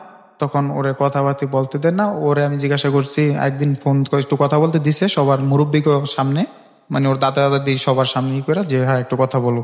তখন ওরে আমি জিজ্ঞাসা করলাম যে তুমি কি আমার সাথে কথাবার্তা বলবো না, তুমি কি আমার ভালোবাসবে না? বলতেছে না। তখন আমি আর তো করার কিছু নাই, যেহেতু মুরব্বীদের সামনে বলছে, তখন আমি ওর দাদির সাথে কথা বললাম, সবার সাথে কথা বললাম। আমি বললাম যে ও কেন আমার সাথে এরকম করলো, আমাদের সম্পর্কটা অনেক গভীর, মানে আমি বলতে চাইতেছি না সবকিছু ভেঙে বলতেছি, অনেক গভীর সম্পর্কটা এই সেই। তখন বলতেছে ওর দাদি বলতেছে যে ভাই যা হওয়ার হয়ে গেছে, তো তুমি এগুলা নিয়ে করো না, ও তো ওরা লোকটা বেশি না, ওরা 2 বোন এরকমই। তো তুমি এক কাম করো, মনে করো যা টাকা পয়সা নষ্ট করছো এগুলা মনে করো যে জলে ফেলাইছো, তুমি পুরুষ মানুষ কামাই করতে পারবা, আর তুমি ওর চাইতে ভালো পাইবা, হ্যাঁ রাখা দাও, এরকম ওর সাথে আর করো না। কিন্তু আমি তো আর এটা মাইনে নিতে পারি না, আমি এটা মাইনে নিতে পারি না যে আমি এটা করবো না। তখন এক পর্যায়ে মানে আর কথাবার্তা বলার কোনো রাস্তাই খুঁজে পাই না, ঠিক আছে, যে ওর সাথে তো কথাবার্তা বলবো সে। তখন ও শুনতে পারি যে যে বাড়িতে অনেক গ্যাঞ্জাম ওর সাথে আমারই, তখন আমি ফেসবুকে ওর সাথে আমার কিছু ছবি থাকে, ঠিক আছে, জি, এগুলা ছাইরা দিই। ছাইরা দেওয়ার পর ফেসবুকে কি করেন? ওর সাথে আমার 2টা ছবি থাকে, জোড়া ছবি আর কি। এটা আপনি ফেসবুকে ছেড়ে দেন? হ্যাঁ। মানে রাগ করে? রাগ করে ছাইরা দিই। রাগ করে ছাইরা দিই বলতে কি, ম্যানুয়াল ফ্রেন্ডে ওর এলাকার কিছু লোক আছিল, আপনার ফেসবুকে? হ্যাঁ। আচ্ছা। তো ছাইরা দিই, তখন ওর ভাই দেখতে পায়, সবাই দেখতে পায়, সবাই দেখতে পায়, মানে ওরে বলে। তখন ও আমারে ফোন দেয়া অনেক কি করে যে তুমি আমার এইটা করলা কি লেগে, এসে আমি কি তুমি আমার সাথে এরকম করলা কি লেগে। তো ছাইরা দেওয়ার পর এর বাদে ওর সাথে আর কথাবার্তা হয় না। তখন একদিন ও দেশ থেকে ঢাকা আসছে, প্রভৃতি ও বাড়িতে ওরে ফোনে আর পাই না, কারো কাছে ফোন দিয়ে এরকম পাই না। তো আমার আবার একটা প্লাস পয়েন্ট ছিল, সেটা হলো ওই যে মামার শ্বশুর বাড়ি, ওনাদের সবার ফ্যামিলির কাছে জিজ্ঞাসা করে জানতে পারতাম, কিন্তু কেউ বলে না যাতে আমার কোনো ক্ষতি করি এরকম। তো হঠাৎ করে একদিন মুন্নির, ওর চাস্তবেন মুন্নির নাম্বারে ফোন দিয়া বলি যে মুন্নির কোথায়, বলতেছে আপনি কে, মানে একটা মহিলার দিয়া বলাই, যে বলতেছে আমি ওর খালতো ভাইয়ের বউ, তো ওদের নাম্বারটা বন্ধ, এরকম তো ঢাকায় গেছে। তো জানতে পারি ঢাকায় ওর বোনের বাসায়। তখন আমি ওই আমার যে মুদি দোকানে চাকরি করি, তারপরে যে মাল্টিপ্লাস কোম্পানিতে চাকরি করি, ওই 2টা মালিকের জানাই যে এরকম এরকম। আমি সরাসরি মাল্টিপ্লাস কোম্পানির ভাইয়ের কাছে যাই যে ভাই এরকম এরকম, আমি তো একজনের ভালোবাসি, তো এরকম এরকম, তো আমার সাথে গভীর সম্পর্ক কিন্তু এখন এলাও করতেছে না, হয়তো ফ্যামিলিগত চাপে, যদি আপনারা একটু যাইতেন, যাই আমার পক্ষ থেকে ফ্যামিলিগত ভাবে কোনো নিতেন, উদ্যোগ নিতেন। তখন উনি বলতেছে যে হ্যাঁ অসুবিধা নেই, আমি তোমার পিছনে আছি, সমস্যা নেই, তুমি কবে যাবে। তো আমি বলতেছি যে আমি তাহলে কালকে গাড়ি ভাড়া করি, তো সাবার আছে ওর দুলাভাইয়ের বাসায় যাই। তখন ওই ভাই আবার উনি আবার প্রেম করে বিয়ে করছে, উনি আবার এগুলো বোঝে, উনি সবসময় আমাদের এরকম বলতো, সাপোর্ট দিত। তো উনি বলতেছে যে অসুবিধা নেই, যত টাকা পয়সা যা কিছু লাগে, হ্যাঁ যত বড় ঘরের মাইয়ে হোক আমি তোমার আইনা দেবো। তো উনি আমার লিড দেওয়ার পর পরের দিন সকালবেলা আমি 2টা গাড়ি ভাড়া করি, হাইস গাড়ি ভাড়া করি। তখন এই মালিকরে বুঝান লাগবে, তখন এই মালিকরে বুঝাইতে যান, ওনার বাপেরও বুঝাইতে গেছে। তখন উনি বলতেছে না এই ছেলের বিয়ের বয়স হয় নয় এরকম, ও এখন কেন বিয়ে দেবো, ওরে আমরা এত বছর ধরে পালন করি, ওর ডিসিশন আমরা নিমু। কে বলছে এটা? এটা লোক যে মুদি দোকানে যে চাকরি করি। তখন উনি বলতেছে যে এরকম ওর ডিসিশন আমরা নিমু, এখনই এরকম হওয়ার কিছু না, ওর বাপ মার সাথে কথা বললে আমরা নিমু। তো বলতেছে কাকা, ওই ভাই বলতেছে যে কাকা যারা প্রেম করে তারা এরকমই, ছেলেটা তো ও তো প্রেম করছে, তো আমরা যাই আগে ফ্যামিলিগত ভাবে দেখি কথা বলে, তো আমরা তো এখন কিছু করতেছি না, আগে কথা বলে তারপরে কথাবার্তা বলতে যাইবো। তো এই টাইমে বলতেছে যে ভাই বলতেছে যার বাইর যামু তার তো একটু জানান দরকার। তো আমি আমার দুলাভাইরে নিছি, দুলাভাইরে নেওয়ার পর আমার 2টা মালিকের নিছি, আরো এলাকার বড় ভাই এখন নিছি, নেওয়ার পর যামু। এখন ফোন দিছে ওই ওর দুলাভাইয়ের কাছে, বলতেছে যে ভাই আমরা তো আপনার বাড়িতে আসতেছি আপনার শালীর দেখতে। আচ্ছা। বলতেছে কোন বিষয়ে, বলতেছে যে জসিমের সাথে ওর সম্পর্ক, এটা তো ব্রেকআপ হয়েছে, দেখি আমরা একটু ফ্যামিলিগত ভাবে কথা বলে দেখি। তো বলতেছে দেখেন ভাই ও আমার বোন না, ও আমার শালী, ঠিক আছে, ওর বিষয়ে কিছু বলার আমার অধিকার নাই, তো আপনারা যদি যান তাহলে ওর বাড়িতে যান। ওর বাড়িতে যান, ওর বাড়িতে গেলে হয়তো এরকম কিছুটা একটা ফলাফল পাইবেন, কিন্তু ও তো আমার শালি, ওর বিষয়ে আমার এর চেয়ে বেশি কিছু বলারই নেই। তখন যাইতে দিব না, তখন আমি বলতেছি না আমি গাড়ি ভাড়া করছি, আমি আজকে যামই, ঠিক আছে, ওর সাথে দেখা করবোই। ও যখন ঢাকায় যায়, অনেকদিন ধরে কথা বলতে পারি না, তখন আমি আমার আটকে রাখে অনেকে। তারপর বিকালবেলা ছাড়ার পর আমি বিকালবেলা আমার একটা ফ্রেন্ড আছে যে হেলাল আর লোক জসিম আরেকজন আমার মিতা, ওরে নিয়ে আমি এই সাভার যাই। সাভার যাওয়ার পর ওই বাসায় যাওয়ার পর দেখি ও বাইরে দিয়ে তালা মারা। তো আমি জানলা করতেছি, তো খুলছে, খোলার পর ও বলতেছে যে কি চান। আমি বলতে তুমি এরকম ভাবে কথা বলো, কি চাই, তুমি জানো না আমি কেন আসছি। কতদিন পরে দেখা হলো? এটা প্রায় 2 মাস পর দেখা হলো। 2 মাস পরে, ওকে। তখন তুমি জানো না যে আমি কেন আসছি, ঠিক আছে, আমি না তোমার ভালোবাসি, এই সেই, তুমি আমার সাথে এরকম করো কেন, তোমার কি ফ্যামিলিতে কোনো চাপ দিছে, তুমি কি কোনো চাপের উপরই করতেছো। বলতেছে না, আমার চুপ করে রয়েছে, কোনো কথা বলে না। আমি বলছি দরজা খোলো তুমি, ও খুলতেছে না। তো আমি এক পর্যায়ে মানে ফ্ল্যাট বাসা তো নিচতলায় থাকে, তখন আমি জানলা বেড়ে জোরে ঘুষি মারি, জানলার কাজগুলো ভেঙে গেছে। তখন উপর থেকে বাড়িওয়ালা আসে, বাড়িওয়ালা নাইমা আসা বলতেছে তুমি কে, এখানে গেঞ্জাম করতেছো। তো আমি বলতেছি আঙ্কেল এরকম ওর সাথে আমার সম্পর্ক, ওর সাথে সম্পর্ক, কিন্তু ও তো আমার অ্যাকসেপ্ট করতেছে না এখন, মানে আজকে এমন পর্যায়ে ওরে বললে আমি থাকতে পারতেছি না। তো ওরে বলে না আমার ভিতরে নিতে, আমি ওর সাথে একটু কথা বলবো। তখন বলতেছে মেহমান আসছে ভিতরে নাও। মেহমান ভিতরে নাও না কেন, ও বলতেছে ওকে আমি চিনি না। তখন তো ওই লোকে আমার বলছে ওর তোমার চিনে না, আর তুমি বলতেছো এই সেই, মানে এক পর্যায়ে আটকেইব এরকম ভাব। তখন আমি বলতেছি দেখেন আঙ্কেল, ওর সাথে আমার কিছু ছবি আছে, ভিডিও আছে, এগুলো দেখেন, ও যদি আমার না চিনে তাহলে এগুলো কোথা থেকে আসলো। তখন দেখাইলাম, উনি বলতেছে এই মেয়ে তোমার যদি নাই চিনো তাহলে তোমার সাথে এগুলো আসলো কোথা থেকে। পরে বলতেছে যে মানুষের মতো মানুষ থাকতেই পারে। তখন বাড়িওয়ালা ওকে বলো যে একটা থাপ্পড় দিমু, বেয়াদব মেয়ে, ঠিক আছে, তোমার দুলাভাইয়ের খবর দেয় এসে। তখন ওর দুলাভাইয়ের খবর দেয়, ওর দুলাভাইয়ের খবর দেওয়া আসার পর আমার চিন্তা ভাবনা যে কোনো মূল্যে আমি সম্পর্কটা টিকায় রাখবো, এটাই। ওরে বইলা থাকতো জোর করে হোক বা যেভাবেই হোক না কেন, যেভাবে হোক ওর সাথে সম্পর্কটা টিকায় রাখবো। তখন ওর দুলাভাইয়ের খবর দেয় মতন দুলাভাই আসে, ওর দুলাভাই আসার পর কোনো কথা বাড়তি কিছু না বললে একটু চুপটি আমার উপর বসি এসে মার শুরু। কিন্তু আসার আগে আমি অনেক কান্নাকাটি করছি যে তুমি একটা বার দরজাটা খোলো, তুমি আমার সাথে চলে আসো, আমি তোমার নিয়ে দেখো। দুলাভাই মানে হচ্ছে যাকে, যে আপনার মামা? না, তাহলে এটা লোক ওর দুলাভাই, আর ওর আর যেটা মামা এটা লোক ওর চাস্তো দুলাভাই। আচ্ছা আচ্ছা, ওকে। তখন ওর দুলাভাই আমার মানে খুব উপরি চুপড়ি বসি। তখন আমি ওনার পাওয়ারে বেড়া দূরে বলেছি দুলাভাই আমার মায়ের না, আপনি আমার কথাগুলা শোনেন, কথাগুলা শোনেন, তারপরে যা কিছুই করেন। বলতে হয় তুই আমার বাড়িতে এসে গ্যাঞ্জাম করস, এই সে আমার শালির নিয়েই করস। তখন ওখান থেকে ওই বাড়িওয়ালা ছাড়াইলো, ছাড়ানোর পরে আমার বলতে হয় দেখো বাবা, মায়ের তো আর আমাদের না, আমি তোমার ঘটনাটা শুনছি, তো যাই হোক তুমি চলে যাও, তুমি ওর চাইতে ভালো মায়া পাইবা। আর হয়তো আমি এতটুকুই পারবো, আমার বাড়ি থেকে ওদের বাড়ি করে দিতে পারবো, যেহেতু ওর শালির নিয়ে আমাকে বাড়িতে গ্যাঞ্জাম, আমাদের তো বাড়ির একটা মান সম্মানের বিষয় আছে। আর ওর বোনের জন্য আমাদের বাড়িতে বাড়াটিও থাকে না, একটু গ্যাঞ্জাম বেশি করে, তুমি চলে যাও এসে। তো ওখান থেকে আমি চলে আসি, কিন্তু রাগ প্রচুর মাথার মধ্যে, যে মার খেয়েছি, রাগের পরে ওর সাথে মনে করেন যে খুব খারাপ ব্যবহার করি। ওর দুলাভাইয়ের ফোন দিয়ে একটু গালাগালি বকাঝকা করি যে তুই আমার মারছস, আজকে তোর ছোট ভাই থাকতো তুই কি এবার মারতে পারতি, তুই আমার প্রত্যেক টাকা দিস না, আমি প্রত্যেক টাকা তোরে ফিরিয়ে দেবো, ঠিক আছে, তুই পারলে আমার দেখা নিস, ঠিক আছে। আমি আচ্ছা ঠিক আছে দেখা নেবো, ঠিক আছে, আমি পিছন থেকে তোর একটা বাড়ি দিল দেবো আমি, ঠিক আছে, কয়টা তো দেয় কাপুরুষেরা, ঠিক আছে। তাই আমি বলছি আমি হ্যাঁ আমি কাপুরুষ, তারপর আমি তোর দেখে নেবো। ওর বোনে আমার পরবর্তী রাত্রে ফোন দিয়ে বলতেছে তুই আয়, তোর কাছে মানে এটা আমার নেওয়ার জন্য, আবার মারবো নেওয়ার জন্য, মানে বেশি প্ল্যান তৈরি করছে। যে সত্যি বলতেছি তুই যদি মানুষ নিয়ে আসতে পারস তাহলে যা তোর কাছে তুইলা তুমি লিখতে। তো ও বলতেছে হ্যাঁ তুমি আসো। তখন আমি বুঝতে পারছি যে এবার হয়তো মানে বড় ধরনের কোনো একটা কিছু করবো, ঠিক আছে। তখন আমি আর ওখানে যাই না। পরে আমার দুলাভাইয়ের দিয়ে ওর মার সাথে কথা বলে যে দেখেন ছেলে তো পাগল এরকম, আর মেয়েও তো সম্পর্ক করছে, এরকম কিছু ওর কাছে প্রমাণপাতি আছে, ঠিক আছে। তো দেখেন আপনারা যদি গার্জেনের ভাবে যা হয়েছে এগুলো সব বাদ, যদি গার্জেনের ভাবে আপনারা যদি উদ্যোগ নেন তাহলে হয়তো কিছু হইতে পারে। তখন ওর মা আমার দুলাভাইয়ের কাছ থেকে 1 সপ্তাহ টাইম নেয়। তো সময় নেওয়ার পর কোনো মতেই হয় না, আমিও কথা বলি ওর মার সাথে। ওর মা বলে যে তোমার আঙ্কেলের আগে বোঝানোর পর দেখি কি বলি, কিন্তু সম্পর্কটা একবারে ডাউট পর্যায়ে চলে যায় যে আর জোড়া লাগবে না এরকম পর্যায়ে। কিন্তু ওরে বললে আমি থাকতে পারতেছি না। দেখা যাচ্ছে যে দোকানদারি করি, দামি চাল মাপিয়া কম দামের মধ্যে রেখে দিই, যেগুলো ওপরে উল্টাপাল্টা সবকিছু করে ফেলাই, আর খুব কান্নাকাটি করি, মানে একা নিজের কন্ট্রোল করতে পারতেছি না। প্রত্যেকদিন নামাজ পড়তাম, কান্নাকাটি করতাম, আর কারো তো ফোন টোন কেউ ধরে না, আমার সাথে কথাবার্তাও বলে না। তখন একদিন সবরাত আসলো মতন বলতেছে যে সবরাতে নাকি আল্লাহর কাছে সবাই সবকিছু চাইলে পায়, তো আমি ওই দিন চামু। তো ওই দিন নামাজ পড়া, সারা রাতে নামাজ পড়া আল্লাহর কাছে কান্নাকাটি করে বললাম যে আল্লাহ তুমি ওরা যদি ওরে আমার কাছে ফিরিয়ে দাও তাহলে হয়তো আমি কোনোদিন জানা সত্ত্বে যে মানুষ পাপ কাজ করে ওগুলা করবো না, আর ওরে যেদিন নিতে পাবো ওই দিনই তো 5 ওয়াক্ত নামাজ পড়বো। তো এরকম বলার পরে যে তখন এমনি চলতেছে, নিয়ত টেট করলাম সবসময় ভালোভাবে চলেই করি, যে আল্লাহর কাছে প্রার্থনা করি ওরা যাতে পাই। তখন এই দোকানদারির কারণে ওই ভাইয়ার সাথে একদিন ভাইয়া বলতেছে যে তুমি হয়তো এই মায়ারে বাইছা নাও, নয়তো দোকানদারি বাইছা নাও। যদি এই মায়া নিয়ে টেনশন করে থাকো তাহলে তুমি মায়া নিয়ে থাকো, না তো আমাকে দোকানদারি ছেড়ে দাও। তখন আমি বলতেছি না, আমি ওরা কখনো ছাড়তে পারবো না, আমি আপনাদের এখান থেকে চলে গেলাম।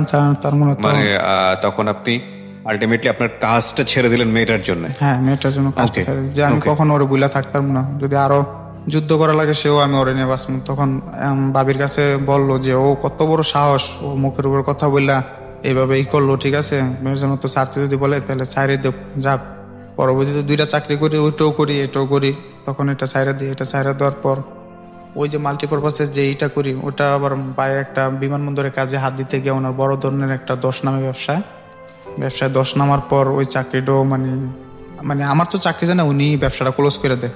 আচ্ছা, ক্লোজ করে দেওয়ার পর এখন তো বেকার করতেছি, আর এমনিতে ওর জ্বালা যন্ত্রণা, আবার চাকরি নাই গা, খুব একটা খারাপ লাগতেছে। তো ওই যে আমার ফ্রেন্ড অলি, ওরে ফোন দিয়া বলি যে অলি এরকম আপনি কি 2টা চাকরি ছেড়ে দেন? হ্যাঁ, 2টা চাকরি। এখন আমি বেকার, তো আমার ফ্রেন্ডের বললাম যে তুমি আমার জন্য একটা চাকরি দেখো।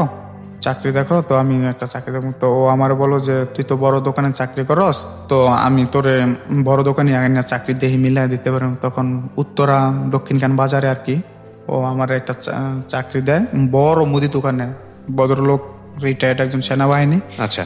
তো উনি যাওয়ার পর পয়লা দিন যখন দোকানদারি করলাম, উনি আমার দোকানদারি দেখে খুব খুশি। তো বলতেছে যে আমি তো এতদিন পোলাপাইন পাই নাই, তোমার তো কাজটা আমার ভালো লাগলো, তো তুমি আমার এখানে থাকো সুন্দর মতো। আমার কাজ দেখা উনি আবার পাশে একটা দোকান কিনে প্রায় 70 লাখ টাকা দিয়ে দোকান কিনা উনি ওই যে ফ্যামিলি ফেয়ার যে মার্কেটগুলো আছে না, ওরকম ভাবে পণ্যগুলো সাজাইবো আর কি এরকম। তো আমি পুরো দোকানটা সাজায় দেওয়ার পর উনি আমার 1000 টাকা বকশিস দেয়। ওনার যা ব্যবসা সবকিছু বুঝাই দিয়ে উনি ভালোই চলতেছে। উনি একদিন আমার বলতেছে, দেখো আমি তো আগে পরে পোলাবেন রাখছি, ওরা তো চলে গেছে গা, টাকা পয়সা মাইরা চলে যায়, তো তুমি যদি থাকো, আমার মার অনেক সম্পদ আছে, এই আছে, যদি আমার মার মনটা জয় করে থাকতে পারো তাহলে হয়তো তুমি থাকতে পারবা, ভালো তোমার লাইফে লাগবে। জি। তখন আমি বলতেছি যে আচ্ছা ঠিক আছে আঙ্কেল, আপনি দোয়া করেন আমি যেন সবকিছু করে থাকতে পারি। বলতেছে যে তোমার কাজগুলো অনেক পছন্দ হয়েছে, তুমি আমার এখানে থাইকো, যাও না। তো একদিন বাসা থেকে বিকালবেলা নামতেছি লিফটে, কারেন্ট চলে গেছে, লিফটে আমি আটকে আছি। তো হঠাৎ দেখি আমার মোবাইলে একটা মেসেজ যে ভাইয়া বিজি না থাকলে প্লিজ কল মি। ওই জ্যাসমিনের মোবাইল থেকে একটা মেসেজ। তখন আমি মোবাইলে টাকা ছিল না, আমি ব্যাকও করতে পারিনি। তখন আবার একটা মেসেজ আসে, গুড নিউজ আছে। তো আয়সা ফোন দিলাম, ফোন দিয়ে বললাম যে জ্যাসমিন কি হয়েছে। বলতেছে যে ও রিক্তা তো আপনার ফোন দিতে বলছে, ও আপনার কাছে চলে আসবো। তখন আমি বলতেছি দেখো এরকম মিথ্যা অভিনয় আর করতে না বললো, ঠিক আছে, যে আমি এখন ওরে বইলা গেছি গা অনেকটা, বইলে আমি থাকতেছি, তো ওরে মিথ্যা অভিনয়টা করতে না বললো। তখন ও বলতেছে যে না, ও সত্যি চলে আসবো, আমি আমার লাভারের কাছে চলে যাবো, ও চলে যাবো। তখন আমি বলতেছি দেখো জ্যাসমিন, আজকে তোমার একটা কথা বলি, ও যদি সত্যি আমার কাছে আসে তাহলে সেটা বলো, আর যদি কোনো রকম প্রতিশোধ নেওয়ার ইচ্ছা থাকে তাহলে সেটা যদি ও নেয় তাহলে আমি মাথা পাইতে নেবো, যা না খুশি তাই করুক, কিন্তু আমার জীবনটা নষ্ট করো না। এটার সাথে আমার লাইফ জড়ায় রয়েছে, আমার ফ্যামিলি, আমার ভবিষ্যৎ সবকিছু জড়ায় রয়েছে, আমি এখন একটা ভালো চাকরি করি, প্লিজ ওরে যদি বলো, ওর তুমি বুঝায় বলো। পরে ও বলতেছে না সত্যি। তো আমি বলতেছি ওর কাছে মোবাইলটা দাও। মোবাইলটা দেওয়ার পর আমি জিজ্ঞাসা করলাম, রিক্তা কি হলো, তুমি কি বলো, এগুলা কি সত্যি? বলতেছে হ্যাঁ। তো আমি বলতেছি যে তুমি তাহলে এতদিন করলা, এরকম করলা, আবার কি তুমি আমার ছেড়ে চলে যাও? কয় না, দেখেন আমার ভুল, আমি বুঝতে পারছি, আমি আপনার কাছে জানুয়ারি 1 তারিখে চলে আসবো। তখন চলতেছিল নভেম্বর মাস চলতেছিল। তখন আমি ভাবলাম যে গাজীপুরে আমি থাকলে হয়তো কাজ কাম না করলেও চলতে পারি, অ্যাবিলিটি এরকম আছে, 1 বছর 6 মাস চলতে পারবো, যেহেতু 10 বছর ওখানে ছোট থেকে বড় হয়েছি, যে ওখানে আমার পরিচয় আছে, সবকিছু আমি চলতে পারবো, আর ওকে নিয়ে থাকারও আমার কোনো সমস্যা হবে না। কিন্তু উত্তরে আমি নিউ, তো এখানে আমার কোনো লোকের সাথে পরিচয় নাই, আমি ওরে রাখতে পারবো না। তখন আমি ইচ্ছাকৃতভাবে উত্তর ওই চাকরিটা ছাইরা দিই। ও তখন ওই মালিক আমারে না বলছিল যে তুমি চাকরিটা ছাইরো না, আমার দোকানটা তুমি আগলে রাখো, কিন্তু না, আমি করে ওখান থেকে চলে আসি। চলে আসার পর রিক্তার সাথে কথাবার্তা চলেই করে, কিন্তু ও আমার সাথে কথাবার্তা মানে একবারে বলে না, মানে সপ্তাহে একদিন বা সপ্তাহে 2 দিন এরকম যোগাযোগ হবে ও বলে। তখন আমি বলতেছি আচ্ছা ঠিক আছে, এইভাবেই যোগাযোগ চলে। যোগাযোগ চলার পর অনেকদিন পর কষ্টে ম্যানেজ করি যে ওরে আমি দেখা করবো ম্যানেজ করি। তো বলতেছে আচ্ছা ঠিক আছে। তখন ওই জেসমিনের লাভার থাকে মোহাম্মদপুরে থাকে, তো মোহাম্মদপুরে বলতেছে যে ওর কাছে যায় তা আপনি থাকবেন, তো ওরা আপনারা দুজন একসাথে আসবেন, আমরা আসমু তাও দেখা করবো। তখন ওই ছেলের কাছে যাই মোহাম্মদপুরে যাওয়ার পর ওর বাসায় রাতে থাইকা পরদিন সকালবেলা আমরা ওদের সাথে দেখা করতে যাবো। ওদের গ্রামের বাড়ি ওই মাদারীপুর শিবচরে যায়। শিবচরে যাওয়ার পর ওরা আসবে, তো পাঁচচর একটা জায়গা আছে খুব সুন্দর, ওই জায়গায় ওরা আসবে, ওখানে আমরা দেখা করবো। তো অনেকক্ষণ ওয়েট করার পর দেখলাম ও আর ওর বান্ধবী আসলো। ওর বান্ধবী আসার পর আমি বলতেছি যে কই তোমরা এখনো আসো না? বলতেছি আমরা এসে পড়ছি, তুমি সোনার বাংলা প্লাজার এখানে দাঁড়াও। তো সোনার বাংলা প্লাজার এখানে দাঁড়ানোর পর এখন ও দেখে ওর খালারের সাথে নিয়ে আইছে। তো ও আবার আমার সাথে সবসময় এরকমই করে দেখা, তো আমি এবার মানে ওর শপথ প্রতিজ্ঞা করানোর জন্য মানে একটা কোরআন শরীফ কিনে নিয়ে গেছিলাম, আর আমি বিষ কিনে নিয়ে গেছিলাম যে আমি যে এটা দিয়া যে কোনো ওর একটা নিয়ম, হয়তো আমার আজকে মরণ চাইবো, নয়তো আমার বাঁচাইবো, দুইটার একটা। হয়তো কোরআন শরীফ সব এটা ওর বাসাতেই, হ্যাঁ না ওর বাসা থেকে একটু দূরে আর কি, ও আসছে দেখা করবে। ওকে। তখন আমি যাওয়ার পরে এখন কোথায় দেখা করবো, তখন ওই সোনার বাংলা প্লাজার উপরে আবাসিক হোটেল আছে, তো ওখানে একটা রুম ভাড়া নিলাম। তো দিতে চায় না, তখন বলতেছে কি সমস্যা, কি নিয়ে দেখা। তো বলতেছে যে ওর সাথে আমার আগে রিলেশন ছিল, এখন বিয়ে হয়ে যাবো, তো এই জন্য একটু মিট করতে আসছি, তো আমাদের একটা রুম দেন। যেহেতু ওর খালা আছে গার্জিয়ান, তো বলছে মতন দিছে। দেওয়ার পরে আমি ওরে অনেক কথাবার্তা ওখানে বললামই করলাম যে দেখো ও তুমি যদি আজকে আমার বলো যে হয়তো তুমি আমারে অ্যাকসেপ্ট করে নেবো চিরজীবনের জন্য, নয়তো আমার একবারে ছাড়বা, দুইটার একটা। হ্যাঁ, আর ছাড়তে গেলেও ঠিক আছে, তুমি যদি আমার আজকে ছাড়ে দাও তাহলে আমি বিষ খেয়ে মারা যাবো। ওকে। তখন ও তো পুরাই একবারে মানে আমার এই অবস্থা দেখে পুরো একবারে ইয়ে হয়ে গেছে, ঘাবড়ে গেছে। ঠিক আছে, ও বলতেছে না আমি কোরআন শরীফ শপথ করতে পারবো না। তখন ও বলতেছে ও তো কিছুতেই করবো না, ঠিক আছে। তখন আমি বলতেছি আচ্ছা ঠিক আছে, যদি তুমি আমার ভালোই বাসো তাইলে এত অভিনয়ের তো কোনো দরকার নাই, ঠিক আছে। তখন আমি ই করলাম যে ওর বলতেছে যে আমি বিষ খেয়ে মরে যাবো, ঠিক আছে। তখন ওর খালা বলতেছে যে ছেলেটা যখন এত করে ই করে, ওর বান্ধবী বলতেছে তাহলে তো সমস্যা কোথায় বল। তখন ও কোরআন শরীফে হাত রেখা বলে যে আমি কখনো তোমারে ছেড়ে যাবো না, আমার বাপ মা যদি কোনো জায়গায় বিয়ে দেয় আমি বসবো না। এটা যাকে লাভ করতেন সে সেটা বলে? হ্যাঁ। তারপরে ওখানে মানে এরকম হওয়ার পর তখন আমাদের ওই হোটেলটা বাড়ার সময় শেষ হয়ে যায়, তো ওখান থেকে আমরা বাইরে আমরা একটা হোটেলে সবাই খাইতে বসি আর কি। খাইতে বসার পর ও আমার খাওয়া দেয়, আমি ওর খাওয়া দিই। এরকম হওয়ার পর এখন চলে যাইবো, তো ও যে চলে যাবো আমার ভালো লাগতেছে না, যে দেখা করলাম এত দূরতে আসলাম চলে যাবো। তখন আমি বলতেছি আমি তোমার শিবচর পর্যন্ত আগে দিয়ে আসি, তো নিব না, যদি কেউ দেখলে সমস্যা আছে এই সেই। আবার যেই ছেলে আমার সাথে আসছে ওর বান্ধবীর বয়ফ্রেন্ড, ওর একটু তারা আছে, ঢাকা আসতে হবে। তখন আমি বলতেছি চলেন না একটু শিবচর পর্যন্ত আগায় দিয়ে আসি। তো শিবচর পর্যন্ত ওদের আগায় দিয়ে আসলাম। যখন ও আমার ছাইরা চলে যায় আমি দেখতেছি যে এরকম একটা লম্বা রোড, এই রোডটুক চললাম মানে বেকা মোড় নিবো আর কি, ওইটু আর ওরা দেখতে পারবো না। তখন আমি ওর ফোন দিয়ে বলি রিক্তা আমার খুব কষ্ট হইতেছে, তুমি কি চলে যাইতেছো আমার একা একা রেখে এত এই জায়গায়? তো বলতেছে যে তুমি চলে যাও, ঠিক আছে, আমাদের আবার দেখা হবে। তখন আমি বলতেছি আমার খুব কষ্ট লাগতেছে, মানে আমার খুব কান্নাকাটির একটা পাপ। তখন ও ব্যান গাড়িওয়ালা বলতেছে যে আপনি একটু গাড়িটা রাখেন তো। তখন ও দৌড়ে আসার পর মানে একটা সিনেমাটিক দৃশ্যের মধ্যে, ঠিক আছে। ও আসার পর আমি ওরা জড়ায় ধরি, খুব কান্নাকাটি করি যে দেখো তুমি আমার ছাইরা চলে যাইতেছো, আমার খুব কষ্ট হইতেছে। তো আমার একটা টান দিয়ে একটা বিল্ডিং এর নিচে নিয়ে বলতেছে আরে পাগল, এই যে তোমার মাথায় হাত রেখে বললাম, ঠিক আছে, আমি আবার পয়লা বৈশাখে তোমার সাথে দেখা করবো, তো তুমি কোনো না, আমি তো তোমারই আছি, আমি তোমার আর ছাইরা কখনো যাবো না, এই করবো না। তখন আমি ওখান থেকে ওর খালায় বলতেছে যে মাইসে দেখলে খারাপ বলবো, চলে আস, ঠিক আছে। বলতেছে বাবা তুমি যাও। তখন চলে আসলাম। তো চলে আসার পর ওই ছেলের জায়গায় দিয়া আমি আর বাড়িতে যাবো আর কি, রাত্রে লঞ্চে বাড়িতে যাবো। তো ও যাওয়ার সময় অনেক ফোন দিছে, কখন কোথায় গেছো, ঠিক মতো যাইতেছো নাকি, এই সেই। তখন ফোন দিছি রাত্রেবেলা, ওর সাথে কথা বলতেছি। বলার পরে দেখেন আমার তো ঘুম আসতেছে না। আমি আপনার সাথে অনেক কিছু কথা দিয়ে ফেলাইছি আজকা। আর খালা বলছে যে আপনার কথা, যে ছেলেটা তোকে অনেক ভালোবাসে, যদি আমার একটা মেয়ে থাকতো তাহলে ওর কাছে আমি আমার মেয়ের বিয়ে দিতাম, ঠিক আছে, আসলে ছেলেটা তোর খুব ভালোবাসে। তখন এই কথাবার্তা চলতেছে, এটা কিন্তু ওর ফ্যামিলি জানে না, মানে ফ্যামিলি বলতে ওর মা জানে, আর ওর বোনের জানায় না আর কি, যেহেতু আগে এক পর্যায়ে গ্যাঞ্জাম হয়ে গেছে। তখন ওর ফ্যামিলি জানে না, এরকম সবকিছু কথাবার্তা চলতেছে। এটা 2014 সালে, 2014 সালে এটা চলে। তারপরের বছরগুলা মানে এরকম ভাবে যাইতেছে খুব ভালো, মানে রিয়েল সম্পর্ক যেরকম যায় এরকম সম্পর্ক, কিন্তু কিছু কিছু দিক দিয়েও খুব নেতিবাচক করে যেহেতু এই আগের মতো কিছু কিছু মাঝে মধ্যে দেখা যায় বা করে নেতিবাচক, যে ফ্যামিলির হয়তো কোনো বকাঝকা শুনলে করে। তখন খুব সুন্দরভাবে যখন আমি বলতেছি তুমি তো আসবা কবে, সেই জানুয়ারি 1 তারিখে বললা, এখন আর আসো না, ঠিক আছে? কয় বলছে আমি পয়লা বৈশাখ আসবো। কয় তুমি কাজ করো, আমি পয়লা বৈশাখে তোমার কাছে একবার আসবো। মানে এইভাবে 2 মাস 3 মাস ও ঘুরাইতে আছে। তো আমিও বেশি আগ্রহ দেখাই না, আমার চিন্তা যে কোরআন শরীফের হাত থেকে শপথ করছে, ও কখন আমার ছেড়ে যাইবো না, আবার ও খালারের সামনে রেখেই করছে। তখন এরকম চিন্তা নেই, আমি কেউ দেরি করে আসুক, এতে যদি আমি কাজ ঠিক মতো করি তো আমারও কিছু টাকা পয়সা জমলো, করলো। তখন এরকম কথাবার্তা চলতেছে। এর ফাঁকে 14 সালটা ভালোই গেল, 15 সালটা ভালোই গেল, খুব সুন্দরভাবে যাইতেছে। 15 সালে যায় ওর সাথে আমার আবার দেখা করার ডেট হয় কোরবানি ঈদে পরে ওর সাথে আমি দেখা করবো।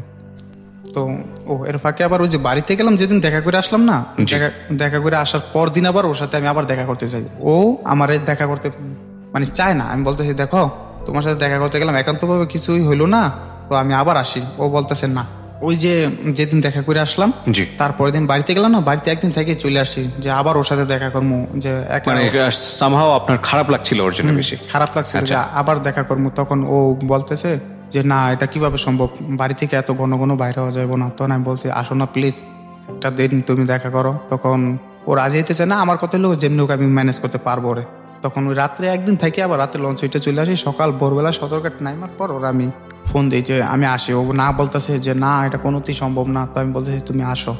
তো পরবর্তীতে আমি বললাম যে আমি কিন্তু চলে আসছি তোমার এলাকায়, তুমি যে করো। পরবর্তীতে আমি মাওঘাট হইয়া এখানে কিছু রেস্ট নিয়ে খাওয়া দাওয়া করে তো আমি এইবার চলে আসি, কাউরাকান্দি ঘাটে যাই। যাওয়ার পর ওরা বলি যে আমি কিন্তু চলে আসছি। ও তারপরও না বলে যে না আমি পারবো না। তখন আমি বলতেছি দেখো আমি এই জায়গায় আসছি, তুমি যদি না আসো তাহলে সারাদিন বসে থাকবো, আর নয়তো আমি তোমার বাড়িতে যাবো। তখন ও বলতেছে আচ্ছা ঠিক আছে, আমি আমার বান্ধব করে নিয়ে আসি। কিন্তু আমি বলি না, একা আসো, পার্সোনাল ভাবে তোমার সাথে আমার কথা আছে। তখন ও আসে, আসার পর দেখা হয়। এখন ওদের এলাকাটা আবার একটু হট, মানে মেয়ে ছেলে এক জায়গায় দেখলে হয়তো কেউই করে। তখন আমি বলতেছি যে তুমি চলো আমরা দুজন যেভাবে আবাসিক হোটেলে রুম নিছি ওখানে গিয়ে দেখা করি গা। তখন ও বলতেছে না, এখানে ভাইয়ার বন্ধুরা থাকে, এরা থাকে। তাই বলতেছি তুমি তো এসকাপ পরে আসো, সমস্যা, তোমার চিনবো না। কয় না চিনবো। তখন ও যাইতেছে না, আমি ওর হাতটা খুব জোর করে ধরি। তখন ওই ছেলের ফোন দিই আবাসিক হোটেলের, ওরে বলি যে আমার একটা রুম লাগবো। তো বলতেছে কে? আমি বলতেছি আমি আমার জিএফ। ঠিক আছে। ও বলতেছে না, এইভাবে তো ভাড়া দেওয়া যায় না আমার। তখন আমি খুব রাগারাগি করি, কিসে যায় নাকি, আমি কালকে নিছি না, তুমি আমার নাম ঠিকানা এন্ট্রি করছো না, সমস্যা কি? পরে বলতেছে যে দেখি আমি মালিকের আগে ফোন দিলে, তোর মালিকের ফোন দিছে, তোর মালিকে না বলছে। তখন আমার না বলছে। আমি বলছি দেখ আমার খুব দরকার, আমার রুমটা একটু দে। পরেও বলতেছে যে দিতে পারি এক শর্তে, আমার টাকা একটু বেশি দেওয়া লাগবে, কিন্তু খাতায় এন্ট্রি করবো 300 টাকা। মালিক যদি আপনার ফোন দেয় তাহলে আপনি 300 টাকার কথা বলবেন। তো আমি বলছি আচ্ছা ঠিক আছে। তখন ও যাইতে চায় না, কিন্তু ওরা আমি হাতটা শক্ত করে দিই, বলছি তুমি আমার সাথে ওঠো, এতটুকুই, আর বাস কোনো কিছু না। তখন ও ওঠার পর ওখানে মানে কথাবার্তা হয় আমাদের কিছু। কথাবার্তা হওয়ার পর মানে এক পর্যায়ে ফিজিক্যাল রিলেশনটা হওয়ার পরে ও ওই দিন ও চায় না, কিন্তু আমি ওর কাছ থেকে নিয়েছি। তো এক পর্যায়ে বলছে আচ্ছা ঠিক আছে তাহলে আমার চোখ বাইন্ধা তুমি যা কিছু তা করো। তো মানে আপনি জোর জবরদস্তি করতেন? তখন ও আমার সাথে মানে ওর হওয়ার পর তারপরে ও বাসায় চলে যায়। ও বাসায় চলে যাওয়ার পর এইভাবে কথাবার্তা চলতেছে।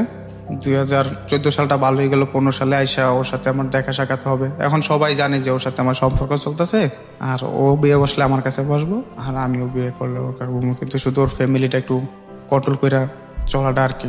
তো এদিক দিয়ে আবার ওদের বাড়িতে একটা গ্যাঞ্জাম কি, ওই যে মামা ডাকছি ওনার শ্বশুর বাড়ি আর ওদের বাড়ি ওরা কখনো অ্যাডজাস্ট হয় না। মানে একজনের উপর কেউ হাই হয়ে যাক এটা কেউ চায় না। মানে ওরা চায় ওরা নিচে থাকুক, ওরা চায় ওরা নিচে থাকুক, ঠিক এরকম ফ্যামিলিগত সমস্যা। আর এটার প্লাস পয়েন্ট নিয়ে হয়তো কিছু দুর্বলতার পয়েন্ট আমি খুঁজে পাইতাম, করতাম। তখন 15 সালে ওর সাথে দেখা করার কথা, ঈদের মধ্যে ওর সাথে দেখা করতে আবার আসছি।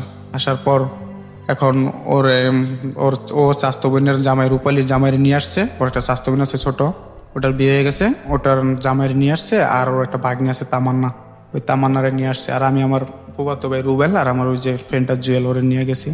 নিয়ে যাওয়ার পর আমাদের দেখা হবে। এখন ওর সাথে আমার আগেই কথা যে ও আসবো দেখে আমি অনেক কষ্ট করতেছি করতেছি, যে হোটেলের একটা চাকরি পাইছি, হোটেলের চাকরি দিয়েছি ম্যানেজারের পোস্টে। তো আমার আবার নাইট ডিউটি পড়তো প্রচুর, নাইট ডিউটি করতে করতে আমার শরীর অবস্থা খারাপ। তো দেখা করতে গেছি মতন, তো আমি আবার একটু খুব শুকিয়ে গেছিলাম। তো আমার দেখা বলতেছে যে মানে কিরকম জানি আমার দেখে আরো ভালো লাগতেছে না বা এরকম এই সেই। তখন ও তামান্নারে বলতেছে, তামান্না তুই ওরে বল যে আমাদের সম্পর্কটা এখানে ক্লোজ করে দিতে। তখন আমি বলতে, তামান্না আমার বলছে মানে এমনি সরাসরি বলে না, কিন্তু আমি আকার ইঙ্গিতে বুঝতে পারতেছি। তো আমি বলছি সমস্যা কি, কিছুই বলে না। তামান্না ওরে বলে যে এরকম এরকম, যে তোর যদি ভালো না লাগে তুই সরাসরি বলে দে। তখন আমি বলতেছি কেন, বলতেছে যে আপনি এরকম শুকায় গেছেন, যে হয়ে গেছেন। তো আমি বলতেছি ওর জন্য আমি চাকরি করতেছি, এত কষ্ট করতেছি, নাইট ডিউটি করতেছি, কোনোদিন একদিন ছুটি কাটাই না। ও জানে ওর সাথে তো আমার প্রতিদিন কথাবার্তা হয়। তখন ও বলতেছে যে যে দেখেন ও এমনি মানে কিছু বলতে চায় না, ওর দিয়া বলাইতে চায়। তখন আমি বলতেছি তো আমার আবার আগে ছবি ছিল সবসময়, তো আমি বলছি এটাকে আর এটাকে, ঠিক আছে তো আমি এরকম ছিলাম, তুমি তো আমার দিকে করছো, এখন এরকম হয়ে গেছি, তো আমি তো তুমি যদি চাও তাহলে আমি আবার নিজের ঠিক করবো, ঠিক আছে ওরকম ভাবে ই করবো। তখন ও খুব করে আনিজি ফিল করার পরে আমি ওর চাচাতো বোনের জামাই, যেটা আমার সমবয়সী, ওরে বললাম যে ভাই আজকে এত কিছুর পরেও ওর জন্য আমি এত কষ্ট করে চাকরি বাকরি ছাড়লাম ই করলাম, তো এখানে এত কষ্ট করে ওর জন্য টাকা পয়সা জোগাইতেছে, ও যদি আজকে আমার এরকম বলে তাহলে কিন্তু আমার মৃত্যু ছাড়া কোনো পথ নেই, যেহেতু আগে পরে আমাদের এরকম হয়ে গেছে। তখন ও ওরে বুঝাইলো, বোঝানোর পরে আমি রাগ করে মানে ওয়ানতে আয়সা পড়ি। আয়সা পড়ার পর যে একটু রোডের কাছে দাঁড়াই যে আমার আর এই জীবন রাখা লাভ নেই, ঠিক আছে ও যেহেতু বারবার আমার সাথে নিয়ে এরকম ই করবে, তখন কিন্তু এটা খুব খারাপ দিকেই যায়। তখন ও ছেলেটা আমার বলতেছে যে আমি ওর দুলাভাই, আমি হানিফ বলতেছি যে ও কোনোদিন কোনো জায়গায় বিয়ে বসবে না, ও আপনাদের সম্পর্ক সবকিছু তো আমি শুনলাম, যে ও যদি কোনোদিন বিয়ে বইতেও যায় তখন আমি আপনার হাতে ওরা উঠাই দিব, এটা প্রমিস করে গেলাম আমি আপনার কাছে। তখন ওরাও বুঝায়, ও বোঝানোর পরে ও আমার বলে আচ্ছা ঠিক আছে যা হয়ে গেছে গা, আপনি মনে কিছু নিয়েন না, এগুলো নিয়েন না, ঠিক মতো ই করেন, আপনি আপনার চেঞ্জ করেন। আর আমিও ওহো শুকিয়ে গেছিলো অনেকটা, মানে টেনশনে পড়ে পড়ে ই হয়ে গেছিলো।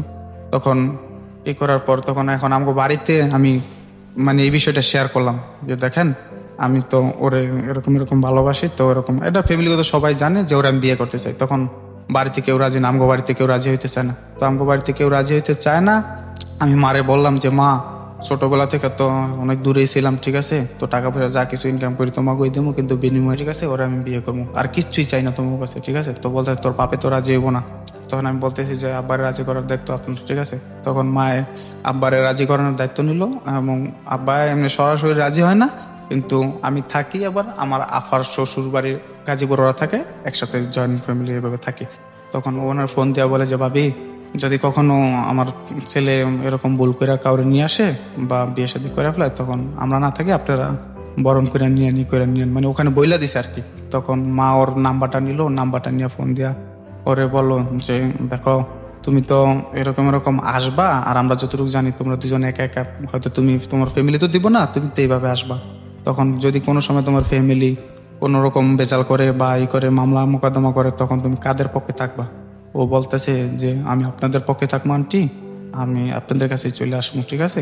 তখন মা বলতেছে অসুবিধা নাই, তুমি যদি আসো তোমারে আমি আমার মেয়ের মতো করে দেখবো, আমাদের তো বাড়িতে মেয়ের দুটোর বিয়ে হয়ে গেছে গা, আর তো কেউ নাই, তুমি আর আমি থাকবো এরকম। তো ওর কথাটা আবার রেকর্ড করে আমরা রাখি, যেহেতু এই কথা বলছে রেকর্ড করে রাখি। এখন মনে করেন যে খুব সুন্দর সম্পর্ক চলতেছে। ও আমারে মানে যেভাবে জীবনটা গড়ার এইভাবে দিক নির্দেশনা দেয়, আমি ওর কথা মতো চলি, মানে খুব ভালো লাগে আমার, খুব ভালো লাগে। এরকম কাজ করতেছি 2016 সালে আইসা আবার ওই যে ওর বান্ধবীর এটা মানে এরকম বিয়ে হয়ে যায়, ওর যে ওরা বয়ফ্রেন্ড গার্লফ্রেন্ড, ওদের বিয়েটা হয়ে যায় 2016 সালের 16 ফেব্রুয়ারি। তো তখন পর্যন্ত কথাবার্তা হয়, সবকিছুই হয়, কিন্তু যেদিন ওর বান্ধবীর বিয়ে হয়ে যায় আমার ইনভাইট করছিল, কিন্তু ওই যে ওর পারিবারিক সমস্যার কারণে যায়নি, তাহলে সন্দেহের তীরে দেখবে ই করবে, তখন যায়নি মতন। ওর যেদিন বিয়ে হয়ে যায় মেয়েটার উঠায় নিয়ে যায়, ওই দিন রাত্রে দেখতে এত পাগল হয়ে যায়, মানে কিছুক্ষণ পর আমার ফোন দেয়, শুধু আমার মানে আমরা কেমনি কি করবো, এই করবো সেই করবো, বিয়ে শাদী করবো, এগুলো নিয়ে খুব জিজ্ঞাসা করে। তখন আমি বুঝতে পারি যে ওর কাছ থেকে ওর বান্ধবী যাওয়াতে ও মনে করে এরকম কিছু ফিল করতেছে, তো আমার জিজ্ঞাসা করতেছে। তো এবার কেউ মাঝে মধ্যে ঢাকা আসতো, ওর খালাগো বাসায় বেড়াইতে আসতো, কিন্তু ভাই ওর সাথে আমার এত কথা হইতো যা আমার মনে হয় না যে আমাদের মতো কেউ কথাবার্তা বলছে। আমি 5 ঘন্টা অন্তর অন্তর ওর সাথে কথা না বললে আমার শরীরে জ্বালা পড়া শুরু হয়ে যেত। আমি এই তো কিছুদিন আগে একটা এমনি হিসাব টান দিছি যে ওর সাথে আমি প্রায় 1,60,000 টাকার মোবাইল বিলিয়ে দিছি এরকম। 1,60,000 টাকা? 1,60,000 টাকার শুধু মোবাইল, এই FNF এর যুগে, এই 25 পয়সার যুগে আমি এই বিকাশের মধ্যে 5,000 10,000 টাকা লোড করে রাখতাম। রাত 2টা 3টায় যদি লোড হয়ে যায় তখন কোথায় পাবো এই সেই বুঝুন অবস্থা। তখন 16 সালের শেষের দিকটা আইসা আবার তো আমি আবার আরেকটা সম্পর্ক বলতে কি এইভাবে মোবাইলে কথা বলি। একটা মেয়ে আছে মাহি নামের একটা মেয়ে, একটা যে ওদের বাড়ির পাশে একটা ছেলে থাকতো আমার বাইকনা সম্পর্কে, ও নাম্বারটা দিছে, ওর সাথে দুষ্টামি ফাজলামি করি যে এমনি রং নাম্বারে কথা বলি, তোমার আমার খুব ভালো লাগে যে সেই আমি তোমার দেখছি কিন্তু আসলে দেখিনি। তো এরকম কথাবার্তা এক পর্যায়ে আমি আবার অনুমতি নিয়ে বলি যে দেখো মেয়ের সাথে এরকম কথা বলতেছি, তুমি কি বলো? বলতেছে বিয়ের আগে যা কিছু তা করে নাও, ঠিক আছে, বিয়ের পরে কিন্তু আর কোনো কিছু হবে না। তখন আমি বলতেছি আচ্ছা ঠিক আছে, ওর সাথে কথা বলি, ওর সাথে যা করি শেয়ার করি। তখন কথাবার্তা বলি ওই মেয়েটার সাথে, ওই মেয়েরা ঢাকা চলে আসে একবারে বাড়িঘর নিয়ে, ওরা গাজীপুরে কাশিমপুরে থাকে।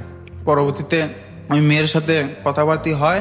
তো একদিন ওই মেয়ের সাথে দেখা করতে যাই মতন, তখন ওই ফার্স্ট মেয়ের সাথে দেখা, আগে মেয়েরে বলছি যে আমি তোমার ভালোবাসি এই সেই, ঠিক আছে, কিন্তু দেখা করতে গিয়া ওই আমি আর মানে ওরকম জড়াই না, কারণ আমি জানি যে যদি আমি এরকম খারাপ কিছু জড়াই নিলে ও কোনো দিনও আমার কাছে আসবে না, এরকমই করবো না। এই জিনিসটা মাথায় রেখা ওরে বলি ওর সাথে দেখা করতে গেছি। দেখা করতে যাওয়ার পর মেয়েটারে দেখলাম ভালোই এরকম, তো মেয়েটারে আমি বলি যে তুমি আমার বন্ধু সম্পর্কেই থাকো, আমরা দুজন বন্ধু সম্পর্কেই থাকি। তো ওদিন দেখা করে আসার পরে হাসাহাসি করলাম অনেক কিছু, যে এরকম করলাম। ও আমার বলতেছে যে বিয়ের আগে যা খুশি তাই করো, বিয়ের পর আমি তোমার এক চুনু ছাড়বো না, বা এরকম আমার কথার বাইরে অবাধ্য হইতে পারবো না, যাইতে পারবো না।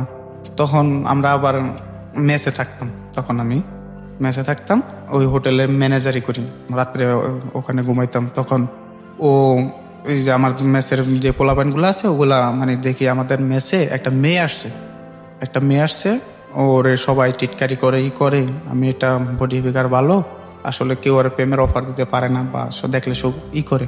তো আমাদের বাড়িওয়ালা ভাইয়া মানে এমন একটা মানে জিনিস যে ওনারা এখনো রাজ শাসন করে, মানে এলাকায় এতটাই প্রভাবশালী। ওনারা যদি বলে যে এখন দিন এখন রাত, তখন ভয়ে মানে কেউ কিছু বলে না। আর আমাদের ওই বাড়িটার মধ্যে প্রায় 300 রুম আছে, 300 রুমের মধ্যে আমরা ওখানে থাকি আর কি। তখন ওই মেয়েটা, তখন ওই যে আমার একটা রুমমেট ছিল মানিক আর জুয়েল, ওরা বলতেছে যে ওরা যদি প্রেমের ফাঁদে ফালাইতে রাস রাজবাড়ি মাঠে নিয়ে তোরে ফুচকা খাওয়ামো। তো আমি বলতেছি যে এটা আমার কাছে কোনো ব্যাপার না, ঠিক আছে। এটা আপনার লাইফে গার্লফ্রেন্ড থাকা অবস্থায়? হ্যাঁ ওকে, এটা ওদের সাথে করে গার্লফ্রেন্ড থাকা অবস্থায় তারপরে এটাও আমি রাতে শেয়ার করি। মেয়েটার নাম ছিল পিঙ্কি। তো আমি বলি এই পিঙ্কি নামের এই মেয়েটা এরকম বাড়ি দিয়েছি, তো ওর সাথে আমি এরকম প্রেম করি, কথা বলি, ঠিক আছে। তো বলতেছে অসুবিধা নাই। আমি বলছি রিয়েল কিন্তু তুমি আমার, ঠিক আছে, এগুলো কিন্তু দুষ্টামি করি। পরবর্তীতে ও বলে যে আচ্ছা ঠিক আছে। তখন ওই মেয়েটারে প্রায় 6 মাস টার্গেটে রাখি, কোনো মতেই কাবু করতে পারি না। একদিন হঠাৎ আমাকে পাশের দোকান দেখে মোবাইলে টাকা লোড করতে আসছে। তখন আমি দৌড়ে যা ওই পাশের দোকানদার আমার পরিচিত, আমি বলতেছি যে দাদা আপনি প্লিজ তাড়াতাড়ি আমার নাম্বারটা লেখেন, ঠিক আছে। দাদা লেখে আমার নাম্বার, আমি মুখস্থ করি ওই মেয়ের নাম্বার, যেহেতু মেয়ে আগে লিখে ফেলাইছে। তখন ওই মেয়ের নাম্বারটা মুখস্থ করে আসার পর ওই মেয়ের সাথে আমার মানে রং নাম্বারে কথাবার্তা হয়।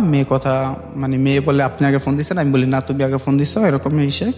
তখন মেয়ে তো দেখা করার জন্য পাগল, কিন্তু মেয়ের রুম আমার রুম পাশাপাশি, সকালবেলা দুপুরবেলা রাত্রেবেলা প্রায় সময় ও আমার দেখে আমি ওর দেখে, ও আমার চিনি আমি ওর চিনি।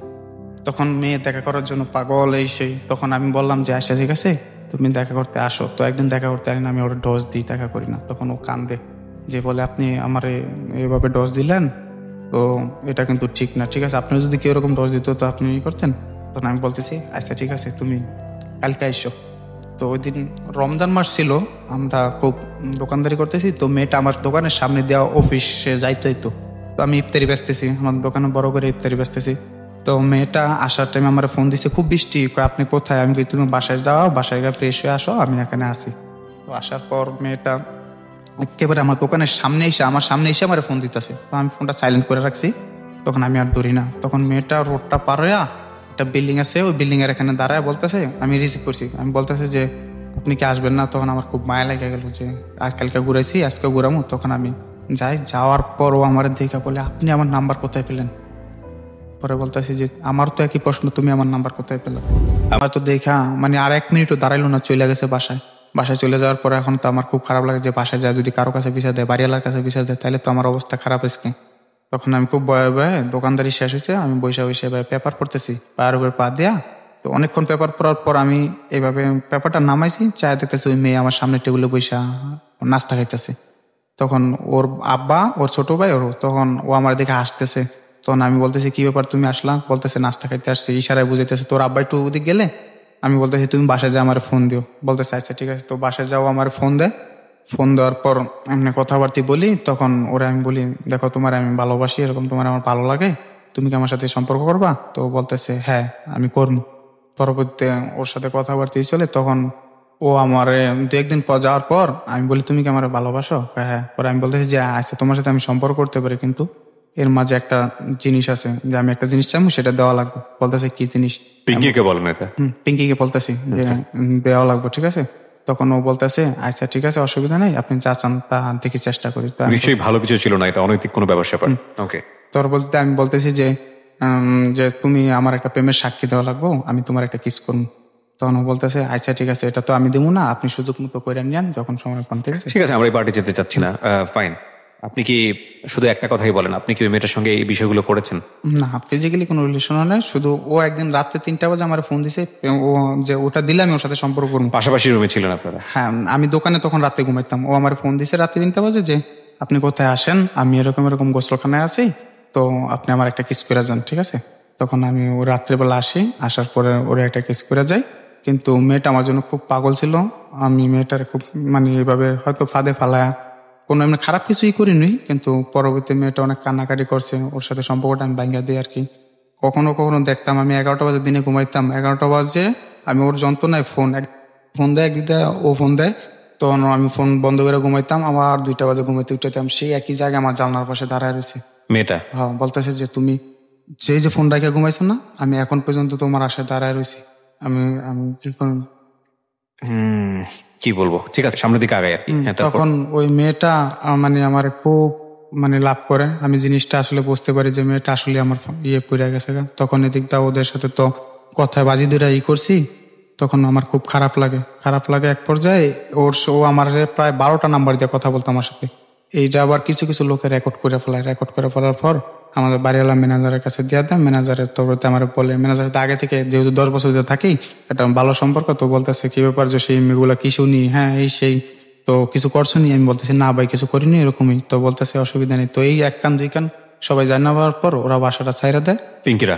বাসাটা ছাইরা দেওয়ার পর মেয়ে এখনো এলাকায় আছে, এখনো আমার সাথে দেখা হয়, কিন্তু আমার সাথে কোনোদিন কথা বলে না। তো এটা রিক্তা জানে, রিক্তারে আমি সবকিছু করে বলি। ছিলেন এগুলো বলেছেন না, কি ও জানতেছে যে আমি ওর একটা দিছি, তো আমার মতো আমি সবকিছু চলতেছি। তো এর ফাঁকদা মাহি আবার আমার বলতেছে যে তুমি আমার সাথে একদিন দেখা করো, আমরা একদিন কোথাও করতে যাই। কে বলছে? মাহিটাকে। মাহিটা হলো যে আরেকটা ওর সাথে কথা বলতাম কিছুদিন, আরেকটা মেয়ের সঙ্গে কথা বলতেন? হ্যাঁ, ওই যে বললাম না কিছুক্ষণ আগে বলছি তো যে মাহি। ঠিক আছে। তো মাহি আমার বেস্ট ফ্রেন্ড। ওরা আমি ওরকম চোখে কখনো দেখিও না, ভাবিও না। পরবর্তীতে ওর সাথে দেখা করার নিয়ে আমরা নন্দন পার্কে দেখা করতে যাবো আর কি। তখন নন্দন পার্কে দেখা করতে যাই। পার্কে যে দেখা করতে যাবো এটা বলি না, শুধু বলি যে আমি এক জায়গায় যাচ্ছি, তুমি যেহেতু অল টাইম কথা বলি, ঠিক আছে, এরকমটাই। তখন ওই মাহিরে নিয়ে আমি নন্দন পার্কে যাই। নন্দন পার্কে যাওয়ার পর ওর সাথে নন্দন পার্কে যাওয়ার মধ্যে একটা ঘটনা ঘটে যে মাহি মেয়েটার আমি কোনো সময় স্পেস দিতাম না বলতে যে একসাথে বয়ফ্রেন্ড গার্লফ্রেন্ড যে হাঁটাহাঁটি, একসাথে হাত ধরা বা ওরকমই করা, বা একটা রোড পার হইতে গেলে ওরা সেফ রাখা। তো ওই দিন রোডটা খুব ভয়ঙ্কর ভাবে ওরা আমি একা পার করাই। তো খুব কান্না কণ্ঠে বলে যে তুমি আমার এইটুকু স্পেসও দিলা না, যে আমার রোডটা পার করবা, এইটুকু করলা না। ঠিক আছে, আজকে যদি আমার অন্য কেউ হইতো, এত বড় রিক্সে আমার রোডটা পার করাইতো না, তুমি আমার ফালায় চলে আইসো। তখন আমার মনটা খুব খারাপ ছিল ওই দিন। তো আমি জানি হয়তো মাই আমার শুনতে পাইবো, ঠিক আছে, তো মাই সরি, ঠিক আছে, ওই দিনকার ঘটনার জন্য আমি যে আসলে আমি ওটা করতে চাইনি, আমার মনটা খুব খারাপ ছিল। তখন ওরে নিয়ে আমি নন্দন পার্কে ঘন্টা 2-1 ঘোরার পর ওখান থেকে চলে আসি ব্যাপারটা ওরে সব কিছু শেয়ার করি মাহিরে শেয়ার করার পর ও আমার একটা বেস্ট ফ্রেন্ড হয়ে দাঁড়ায়। মোবাইলে কথা নিয়ে আমার এই চাকরি একবার চলে যায়, যে মোবাইলে প্রচুর কথা বলি, এই যে হোটেলে যে ম্যানেজারি করি আমি। তো আমার পোস্টটা খুব ভালো, এই এলাকার। তো আমার আবাসিক হোটেল ছিল না, খাবার হোটেল রেস্টুরেন্ট, ঠিক আছে। তো এটার ম্যানেজারি কিন্তু আমি অতিরিক্ত মোবাইলে কথা বলি ওর সাথে, ওই কারণে ব্যবসার একটু দেয়, কিন্তু ওনারা আমার না করে দেওয়ার পর তারপরে কিছুদিন পর ওনারা আবার আমার অ্যাকসেপ্ট করে, মানে চাকরিতে জয়েন দিতে বলে। তো জয়েন দিতে বলে মতন মনে করেন যে এইভাবে আর চলে না, মানে আমি ওর ছাড়া থাকতেই পারতেছি না, কথা ছাড়া। তারপরে যেহেতু আমি চাকরিটা আবার ছাইরা দিই, ঠিক আছে, যে মনে হয় কথা বলতে পারি না, করতে পারি না, ছাইরা দিয়া। তো আমি মারে বলতেছি, মা আমার কিছু টাকা দাও, আমি একটা দোকান নেই, তো আমি দোকানদারি করি করে একটা দোকান পাইছি, তখন মা আমার 30,000 টাকা দেয়, আর আমার কিছু টাকা ছিল, ওগুলো নিয়ে 50,000 টাকা একটা দোকান কিনি। দোকানটা ভালোই চলে, আর এলাকায় আমি যেহেতু পরিচিত, খুব সুন্দরই দোকানটা চলে, একবার জমজমাট হয়ে গেছিল। হয়ে যাওয়ার পর এখন বলতেছি, দেখো আমি তো যে কোনো একটা ব্যবসায় নামছি, এখন যদি তুমি আসো আমার কোনো সমস্যা নেই, আমরা চলতে পারবো, এরকম যেরকম কথাবার্তা চলে আর কি এরকম। তো ও আবার আগে থেকেই আমারে বলতো যে আমারে তুমি নিবা, আমি তোমার কাছে যাবো, এমন মিলে উপস্থাপন করবা যাতে আমার বাপ মা ভাই বোন কেউ বলতে না পারে তোমার কাছে গেলে আমি ভুল করছি এই সেই, ঠিক আছে? তো বিষয়টা এরকমও বলতো, যেরকম ওরে 5 জিনিস দেওয়া, যেরকম স্বর্ণের জিনিস মিনিস এগুলা সবকিছু দেওয়া। তো আমি বলতেছি অসুবিধা নাই, আমি আমার সাধ্য মতো তোমার সবকিছু দেবো, যাতে তোমার বোন কোনোদিন না বলতে পারে যে তুমি আমার কাছে আইসা ভুল করছো। তো হঠাৎ করে ওরে দেখতে আসে, প্রায় দেখতে আসে, তো আমারে বলতেছে যে আমি কিন্তু আর পারতেছি না কন্ট্রোল করতে, প্রায় দেখতে আসে বিয়ার ঠিক হয়ে যায়, এই হয়ে যায়, আমি চলে আসবো। তখন আমি বলতেছি আসো, অসুবিধা নেই, এখন আমার ব্যবসা বাণিজ্য আছে, তোমার নিয়ে চলার মতো অ্যাবিলিটি আমার আছে, তুমি আসো। তখন আমার বলতেছে যে আসতে পারি, আমি কিন্তু রূপালী না, জ্যাসমিন না, ওই ওর চাস্তো বোনের নাম করলো, ফুফুর নাম করলো, যে আমি আমার আলাদা একটা চাহিদা আছে। তো আমি বলতেছি কিরকম? আমি কোনো নর্মাল ইয়ে থাকতাম না, নর্মালের ভাবে চলাফেরা করতাম না। তখন আমি বলি কিসে থাকবো? আমার ভালোবাসায় রাখা লাগবো, আবার করা লাগবো, ভালোভাবে রাখা লাগবো। তো আমি বলতেছি কেউ কোনোদিন চায় না যে তার বউটা খারাপ থাকুক, তো তুমি আসো। তখন ও আসবো আসবো এরকম করে, তখন আমি দোকানটা বিক্রি করে দিই। যেহেতু দোকানটা বিক্রি করলে 50-60 হাজার টাকা আমার হাতে থাকবো, তখন ওরা নিয়ে আমি কিছুটা হলেও ভালোভাবে একটু চলতে পারবো। কিন্তু ও আমার বলে না যে দোকানটা বিক্রি করে দেয়, কিন্তু আমার নিজে থেকে আমি দোকানটা বিক্রি করে দিই। এবং আমার বাড়িতে জিজ্ঞাসা করে যে কেন দোকান বিক্রি করছো এই সেই, তখন আমি বলি যে বাড়িতে মিথ্যা কথা বলি। মা বলে যে তোরা আব্বার কাছ থেকে কত কষ্ট টাকাগুলো লয়ে দিছি, আর টাকাগুলো আমি বাড়িতে দিই না। তারপরে মনে করেন যে ঈদের কিছুদিন আগে দোকানটা বিক্রি করে দেই, তখন ওই যে হোটেলে ম্যানেজার করতে মালিকে বলতেছে যে যা হোক ঈদের বাড়িতে করতে যা, তো তুই আমার দোকানে আবার লাগা যাইস। আবার দোকানে লাগা যাওয়ার পর ডিটিমিটি ঠিক মতো করিস। তখন আমি বাড়িতে অনেকটা পয়সা জায়গা একবারে, যেহেতু টাকা পয়সাগুলো দিছে করছি, আমি বাড়িতে টাকা পয়সাগুলো দিই না। মার সাথে আমার খুব একটা সম্পর্কটা ডিল হয়ে যায় বাড়িতে। তারপরও যাই হোক, আমি মারে বলি যে মা অনেক টাকা দেনা ছিলাম, দিছি, মাইসে তো সহ্য করবো, মাইসে তো সহ্য করবো না, তোমরা তো করবা, ঠিক আছে? তো আমি টাকাটা খায়া ফেলেছি, নষ্ট করেছি, আসলে টাকাটা আমার কাছে ছিল শুধু ওর একটু সুখে রাখার জন্য এই কাজটা করা। তারপরে মাঝখানদা ওর সাথে ঈদের টাইমে দেখা করতে যাবো, তো বলছে যে আশা তুমি আসো। তখন দেখা করতে গেলাম, ওর চাস্তো বোন মুন্নি, ওর একটা কাজিন আছে, ওগুলার নিয়ে আসছে, জ্যোৎস্না, ওগুলার নিয়ে আসছে, আর ওদের কয়টা বয়ফ্রেন্ডটা ছিল। নিয়ে আসার পর ওই পাঁচচর ওখানে একটা সুন্দর জায়গা আছে উপসর, ওখানে দেখা করলাম। দেখা করার পরে ও আমারে বলতেছে যে সবকিছু তুমি তো আমার সাথে খুব রাগ দেখা কথা বলো, করো, তো সবকিছু গোছাও, আমাকে কিন্তু শেষ পার্ট। আমিও বলতেছি এরকম, ও বলতেছে আমার কথা মতো এইভাবে চলা লাগবে, এই করা লাগবে, সেগুলো তাইলে কিন্তু আমি আসি। মানে এটা সামনাসামনি গেলে শাসন করে আর কি, যে যুগ। আর আমি ওর সামনে গেলে খুব ভয় পাইতাম, কোনোদিন মানে মুখ উঁচা করে করে বলতাম না, এবং ওর পাশে বসতো, আমি ওর অনুমতি নিয়ে বসতাম যে আমি কি তোমার পাশে একটু বসতে পারি? তখন ও বলতে অসুবিধা নেই, তুমি বসো। তখন আমি বলি না, তুমি যদি কিছু বলো এসে, তখন ও বসে কথাবার্তা বলার পর ওদের কাছ থেকে ওরা আমি আলাদা নিয়ে আসি, যে ওদের সাথে আমি দেখা করবো না, শুধু জ্যোৎস্নার সাথে দেখা করি। জ্যোৎস্না আগে কখনো আমার দেখে না, তো দেখা করার পর জ্যোৎস্না চলে যায়, ওরা আমি আলাদা পার্সোনাল কথা বলি। পার্সোনাল অনেক কথা বলার পর ওরা চলে যায়, মানে আমরা এক পর্যায়ে একটু ভিতর সাইডে বসি। আর ওদিকে মুন্নি তো ফোন দিয়ে পাগল, মুন্নি ভাবতেছে যে ও আমার সাথে চলে আসছে, ও তো কান্নাকাটি, যে যদি ও জসিমের সাথে জায়গা, তাহলে তো বাড়িতে আমি কি জবাব দিমু, এরকমই দিমু। যাই হোক, ওখান থেকে চলে আসার পর এখন আমি সবকিছু ওই দোকানে কাজ করি, খুব সুন্দর মতো করি। কিন্তু ভাইয়া আমি কাজ করি কথা ঠিক, কিন্তু আমি একটা টাকা কোনো কিছু করে ভাঙি না, এরকমই করি না। এর মাঝে আবার আমাদের এখানে গাজীপুরে একটা সমস্যা আছে, রাত্রে বেশিক্ষণ দোকান খোলা রাখলে পুলিশে ধরে নিয়ে যায়। তো আমার 2বার ধরে নিয়ে গেছে। নিয়ে যাওয়ার পর আমরা একটা সমিতি করি, আমাদের চাঁদপুরের লোকেরা আর কি, দৈনিক 50 টাকা করে, যদি কারো বেশি সমস্যা হয় তাহলে আইনি লড়াই করবো এই টাকাটা দিয়া। তো ওখানে ওর নামে একটা সমিতি করি, এখানে প্রায় 30,000 টাকা জমা যায়। তো আমি ক্যাশ ক্যাপিটাল ভালোই জোগাই। আর মার সাথে ও প্রতিদিন কথা বলে কিভাবে যাইবো, করবো, আসবো, সবকিছু। মা আর সাথে ও একবারে জয়েন্ট ফ্যামিলি, যেরকম এরকম কথাবার্তা বলে, সবকিছু শেয়ার করে, ও আমার সবকিছু বলে। এর মাঝখান ও ডাকা আসে, ওর বোনের ছোট বাচ্চাটার অসুখ, শিশু হাসপাতালে ভর্তি হয়। শিশু হাসপাতালে ভর্তি হওয়ার মতন ও আমার বলে যে আমি ওরে বলি তুমি আমার সাথে একটু দেখা করো। তো বলতেছে তুমি হাসপাতালে আসো। তাই আমি বলছি আপারে কি বলবো? তা আপারে বলবা যে এরকম এরকম জ্যাসমিনেতে শুনছি আপনার ছেলে অসুস্থ। তাই আমি আসলাম।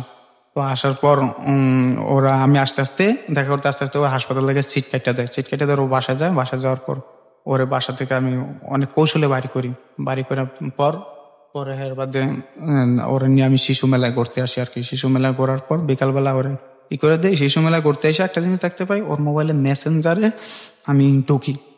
ঢোকার পর দেখি যে একটা ছেলের আইডি থেকে ওরে লেখা, হ্যাঁ জান কি করো।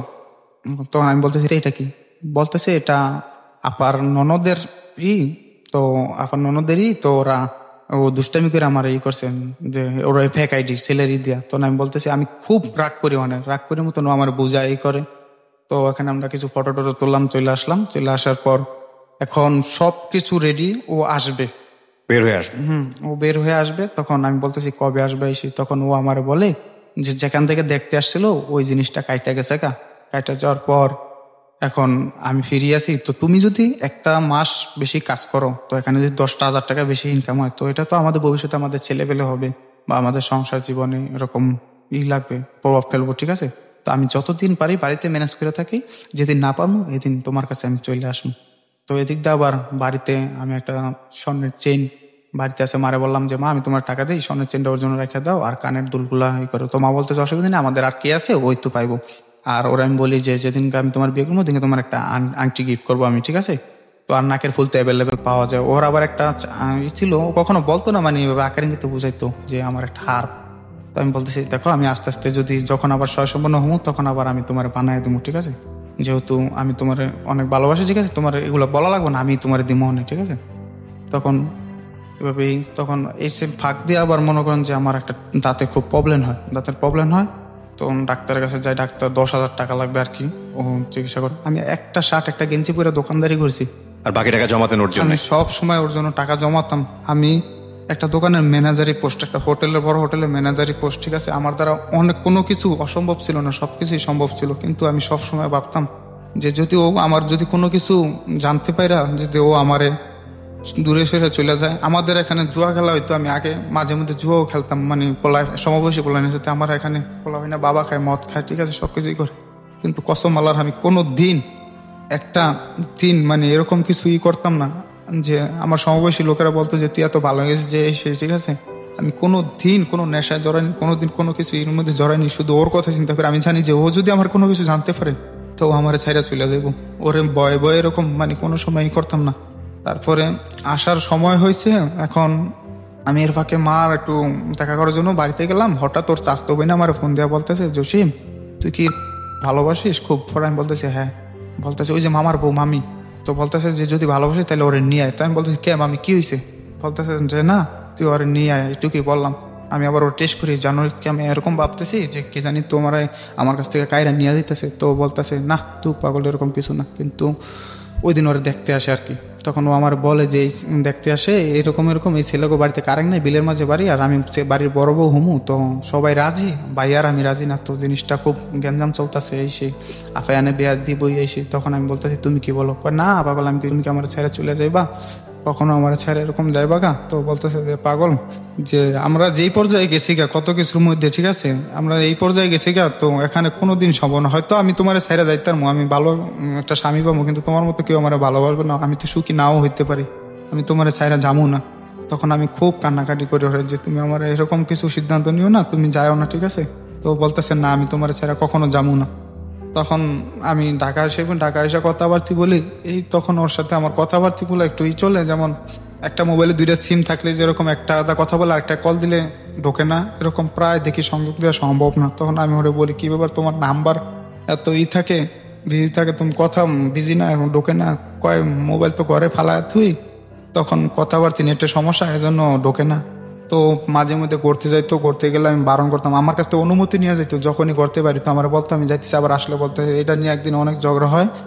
ঝগড়া হওয়ার পর আমার বলতে তুই আমার চলাফেরার মধ্যে এত বাধা দেওয়াস কি লেগে, তুই আমার বাধা দেওয়ার কে, ঠিক আছে, আমি কি তোর মনের মতো চলবো নাকি এসে? তা আমি বলতেছি আজকের পর থেকে তুমি তোমার মন মতোই চললো, আমি কোনোদিন বাধা দেবো না। আমার বলতে তুমি কেন বাধা দাও আমার থেকে এইটুকু না? দেখো আমি পত্রিকা পড়ি, সবকিছুই পড়ি, ঠিক আছে, আমি 2-3টা দৈনিক জাতীয় পড়ি, ঠিক আছে। তো আমি দেখি যে এরকম একজনের বয়ফ্রেন্ডের সাথে একজন দেখা করতে যায়, ওখানে র্যাপ হয়, ওখানে মানে দর্শন হয়, ঠিক আছে। এইসব যদি তোমার কিছু হয়ে যায় তাহলে আমি কি নিয়ে বাঁচবো, ঠিক আছে। আর আমি তো তোমার কোনোদিনও ফালাইতে পারবো না, ওই বাঙ্গা জিনিস নিয়ে আমার সারা জীবন থাকা লাগবো। তখন ও আমার বলে সরি, আমি আর কোনোদিন তোমার কথা ছাড়া কোনো জায়গায় যাবো না। এখন ওর সাথে আমার কিরকম যেন একটা ডাউটই, ও আমার সাথে আড়ায় সবকিছু চলেই করে, মানে কথাবার্তাগুলো এই লাগে। তারপরও আমার বিশ্বাস এখন এই যে 2018 সালের ফেব্রুয়ারি মাসের 14 ফেব্রুয়ারি ওর সাথে আমার দেখা করার কথা, কোথায় দেখা করবো এসে ও বলতেছে যে আমি জ্যাসমিনের খালাগো বাড়িতে, জ্যাসমিনের মারে ম্যানেজ করছি, আমি জ্যাসমিনের খালাগো বাড়িতে যাবো। কথা ছিল মুন্নির মামির বাড়িতে ভ্যালেন্টাইন ডে উপলক্ষে। হ্যাঁ, ভ্যালেন্টাইন ডে হচ্ছে মুন্নির মামি আছে, ওর মামা বিদেশ থাকে, তো ফ্ল্যাট নিয়ে থাকে, ওখানে দেখা করবো। তো আমি শিবচর বাজার, তো আমি বলতেছি যে অসুবিধা নেই। পরে ও ডেটটা ক্যান্সেল করে ভ্যালেন্টাইন ডেতে ফালায়। ভ্যালেন্টাইন ডেতে ফালানোর পরে দেখা সাক্ষাতে সবকিছু প্রস্তুতি চলে। তো আমি বলতেছি যে তোমার কি কি লাগবে তুমি এরকম বলো। ও বলতেছে আমার কিছুই লাগবে না, আমি এদিকে টু পিস বানাইছি, তোমার পছন্দ জামা কাপড় বানাইছি, তো তুমি আমার জন্য দুটো সাদা ওড়না নিয়ে এসো, সাদা ওড়না নিয়ে এসো আর এমনি একটা স্প্রে নিয়ে এসো। তখন আমি বলতেছি আচ্ছা ঠিক আছে। আর আমার জন্য মার্কেট করি এরকম করার পরে এখন যামু। এখন ও বলতেছে 1 মাস আগে থেকে বলতেছে আমার মামাতো বোনের বিয়ে আগামী 9 তারিখে, ফেব্রুয়ারি মাসের 9 তারিখে। তো আমি বলতেছি বলতেছে যে বিয়ে শাদী তো মেহমান আসবো বাড়িতে, আফার আসবো, খালুর আসবো, তখন একটু কথাবার্তা কম এবং মেসেঞ্জারে কথা হবে। তখন আমি বলতেছি আচ্ছা ঠিক আছে। তখন কিন্তু আমাদের কথাবার্তা হয়। তখন ও হঠাৎ ফেব্রুয়ারি 8 তারিখে আমারে বলতেছে যে 7 তারিখে বলতেছে বাড়িতে মেহমান আসছে, তো আমি বিকালে ফোন দিয়ে কথা বলবো না। তাই আমি বলতেছি আচ্ছা ঠিক আছে। সকালে কথা বলে রাখছি, রাত্রে কথা বলতেছি। 8 তারিখে সকালবেলা ও আমার উইশ করলো হ্যাপি প্রপোজ ডে। ওকে, আমি বলতেছি ওয়েলকাম, ঠিক আছে, কথা হতে বলতেছি। এক পর্যায়ে মারে ফোন দিয়ে বলতেছে যে আন্টি আমার বিয়ে। তো মানে আপনার মাকে? আমার মারে ফোন দিয়ে বলতেছে যে আন্টি আমার বিয়ে। আমি তো জানতেছি ও বলতেছে ওর মামাতো বোনের বিয়ে, 9 তারিখে বিয়ে, 12 তারিখে ওই বাড়ি থেকে আসবো, 14 তারিখে দেখা করবো। তখন মা বলতেছে কি বলো তোমার বিয়ে জসিম জানে? পরে বলতেছে না জসিম জানে না, আপনি কি চান আপনার ছেলের কোনো ক্ষতি হোক? কয় না। তো তাইলে ওরা বললেন। তো মা বলতে কেমন সম্পর্ক হলো, এতটা বছর সম্পর্ক কইরা এত কিছুই করে তুমি এখন বিয়ে হয়ে যাইতেছো, তুমি কি সত্যি বলতেছো? হ্যাঁ আমি সত্যি বলতেছি, আমি আমার বাপ মার মধ্যে বিয়ে বসতেছি। তখন ও আবার আমারে ফোনে মা আবার আমার বইলাতে যে জসিম এরকম এরকম রিক্তার বিয়ে। তো আমি বলছি না মা, ওর মামাতো বোনের বিয়ে, ও তো দুষ্টামি করছে হ্যাঁ তোমার সাথে। তো আমি ফোন দিয়ে জিজ্ঞেস করি তুমি মার সাথে কি বলছো? আমি মার সাথে দুষ্টামি করছি, দেখি মা কি বলে, কিছু বলে কিনা। তো ওরে পরে এইভাবে কথাবার্তা বলতেছি, মারে বললাম না ও দুষ্টামি করছে। তো আমি বলছি মার কাছে ক্ষমা চাই নিও, বলতেছে বিয়ে বাড়িতে যাই আগে তোর ক্ষমা চাই নি মনে। তারপরে ও গায়ে হলুদের দিন সকালবেলা কথা বলছি 11টা থেকে 12টা, বিকালবেলা আমি ফোন দিছি, বলছি তুমি কোথায়? বলতেছে আমি পার্লারে আছি, সাজ দিছি। তো আমি বলতেছি পার্লারে কেন? মামাতো বোনের সাথে সাজ দিয়ে আসছি। তো ঠিক আছে, রাত্রে স্টেজে বয়ে কথাবার্তা বলতেছি, সব কিছুই করতেছি। স্টেজে বয়ে কথা এর ফাঁকে আমার মনের মধ্যে একটা মানে একটা হলো, আমি বলতেছি রিক্তা এই 5টা বছরের সম্পর্ক হয়েছে, আজকে তোমার আমার এতভাবে মনে পড়ে, আর কোনো দিন তোমার আমার এরকম মনে পড়ে না। কোনো দিন তোমার আমার এরকম মনে হয় কে যেন তোমার আমার কাছ থেকে কায়রা নিয়ে গেছে।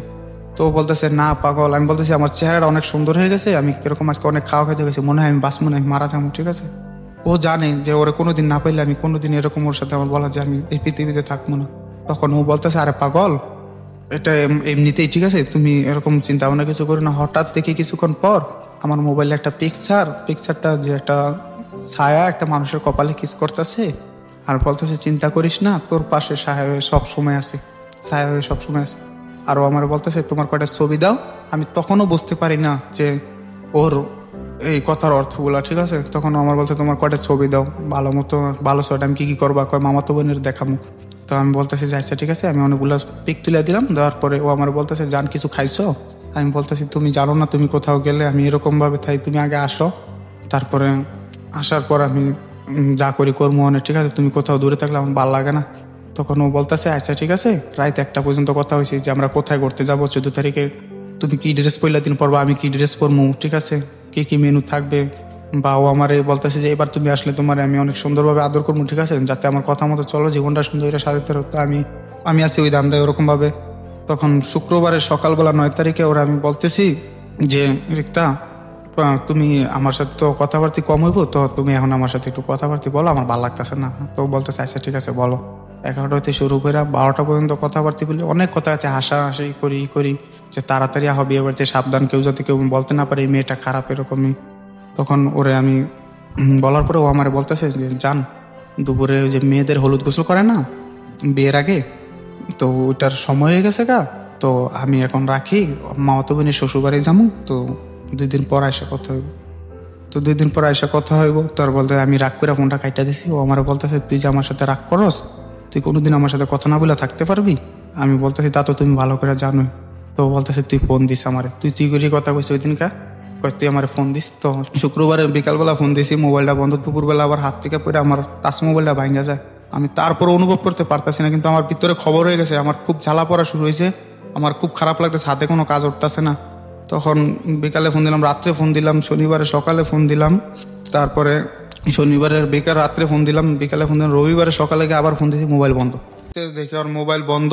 তো আমি চাস্তো করে মুন্নির নাম্বারে ফোন দিই, মুন্নির নাম্বারে ফোন দিয়া বলি যে মুন্নি কই, তোমার নাম্বারে ফোন দিতে বলছে, ওর নাম্বার যদি বন্ধ থাকে। তখন ও আবার ভাবছে যে জানিয়ে ফেলাইছি নাকি, তখন ও ওরে বলছে, আর ও আমার ফোন দিছে, বলতেছে, আমি বলতেছি কি ব্যাপার, তুমি আমার ফোন দাও না, 2-3 ফোন বন্ধ, তুমি জানো না যে আমি 5 ঘন্টার বেশি তোমার সাথে কথা না বলে কোনোদিন থাকিনি। এসে তখন ও বলতেছে যে আরে পাগল, মোবাইল হারায় গেছে গা, আমি তোমার পরে ফোন দিতেছি। তাই আমি বলছি শান্তার মোবাইলে ফোন দিতা, কয় শান্তার মোবাইলও বিয়ে বাড়ি থেকে হারায় গেছে গা, আমরা আসছি বিয়ে খেয়ে, আমি তোমার রাত্রে ফোন দিতেছি।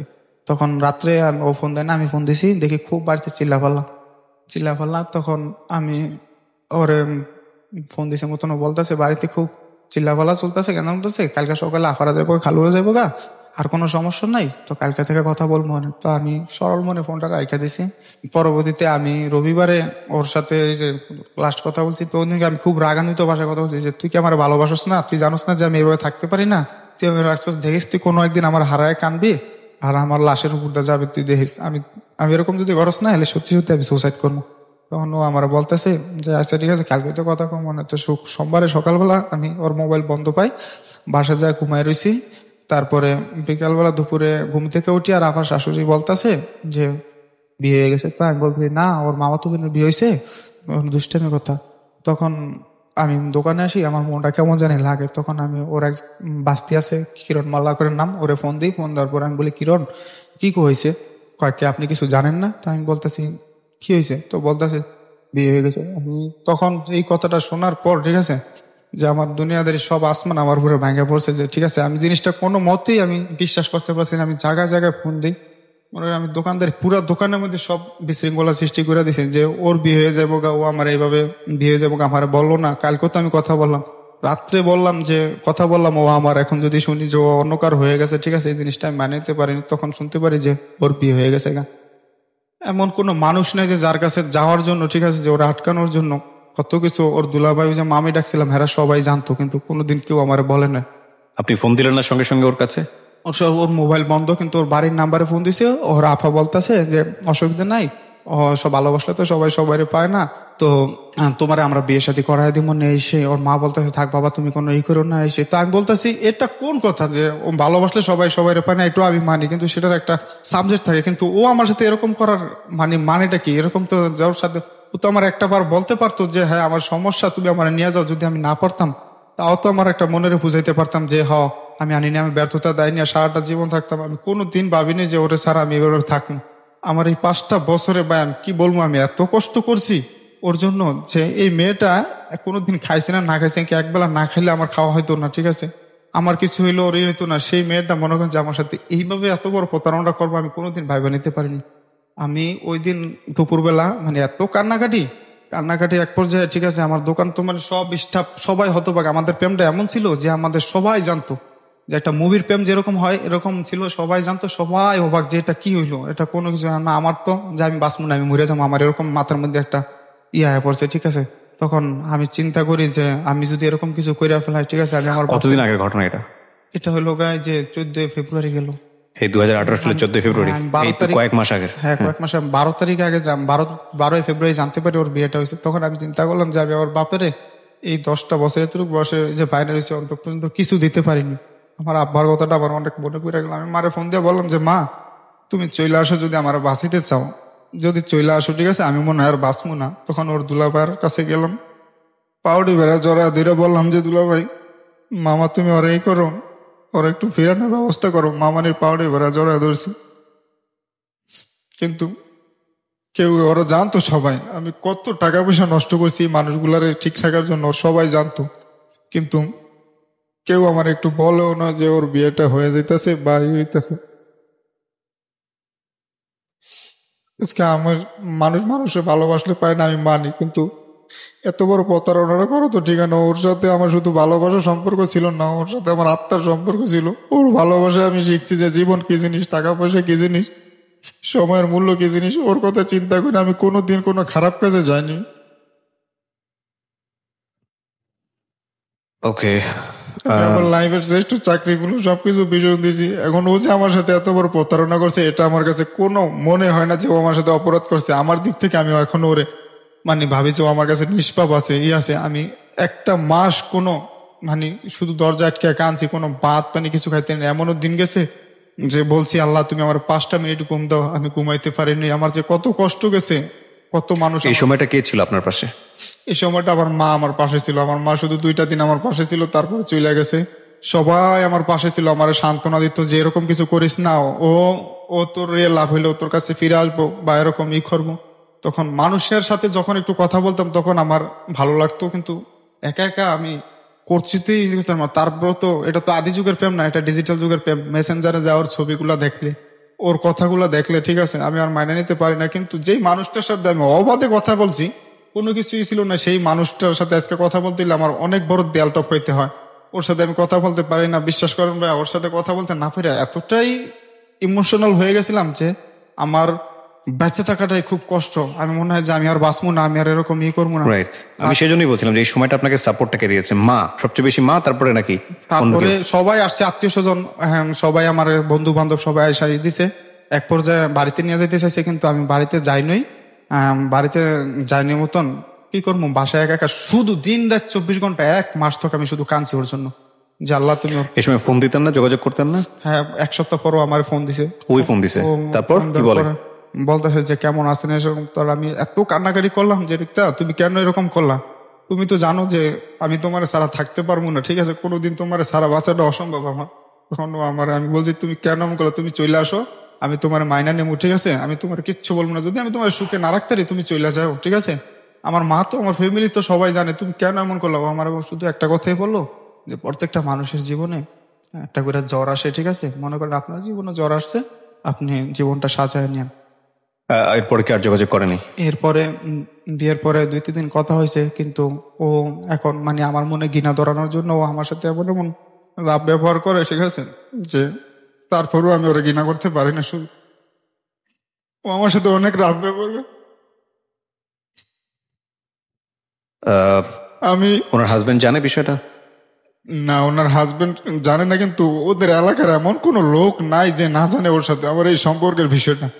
আমি ইভেন্ট ওরে না পাই, ওর ব্যথায় এমনও প্রার্থনা করছি আল্লাহর কাছে যে যদি আমার 20টা বছর হাত থেকে দেয়, 10 বছর কাটেন, আমার এই হাত পাও যদি একটাও যদি নিয়ে যদি সুখী দাও তুমি আল্লাহ, তারপর ওরা আমার কাছে ফিরে দাও। আমি ওর অনেক ভালোবাসি জীবনে, আমি কোনোদিন ভাবিনি ওরা ছাড়া আমি থাকি।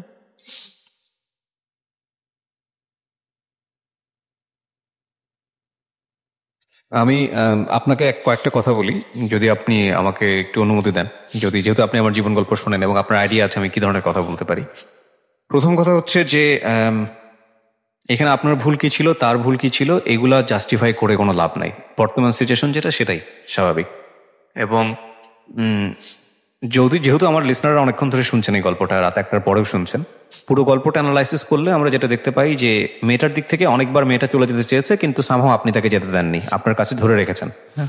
এই ধরনের ভালোবাসার ক্ষেত্রে জীবনে একটা পর্যায়ে গিয়ে ধরনের দুর্ঘটনা ঘটলেও ঘটতে পারে, এবং এটা জীবন গল্পে এই ধরনের ঘটনা বহুবার এসছে।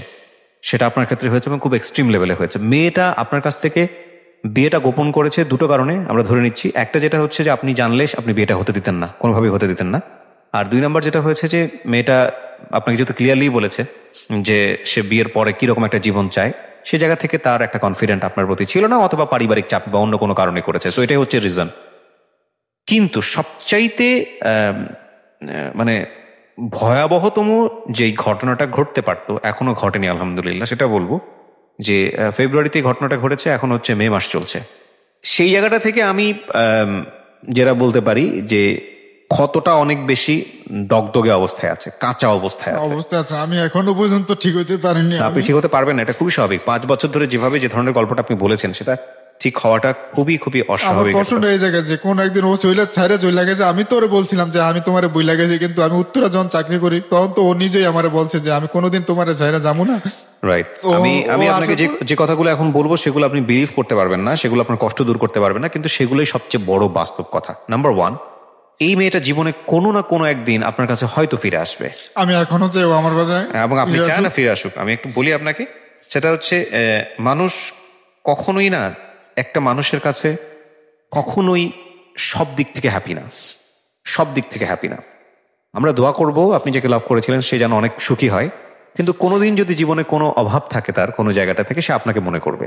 তো সেই দিক থেকে সে হয়তো আপনাকে নক দেবার চেষ্টা করবে। এখানে একটা জিনিস অবশ্যই আপনাকে মনে রাখতে হবে। প্রথম কথা হচ্ছে বিয়ে আর প্রেম কিন্তু এক জিনিস না, এবং বিয়ের মধ্যে আপনাদের যত ধরনের অনৈতিক সম্পর্ক এসছে সেটাও উচিত ছিল না।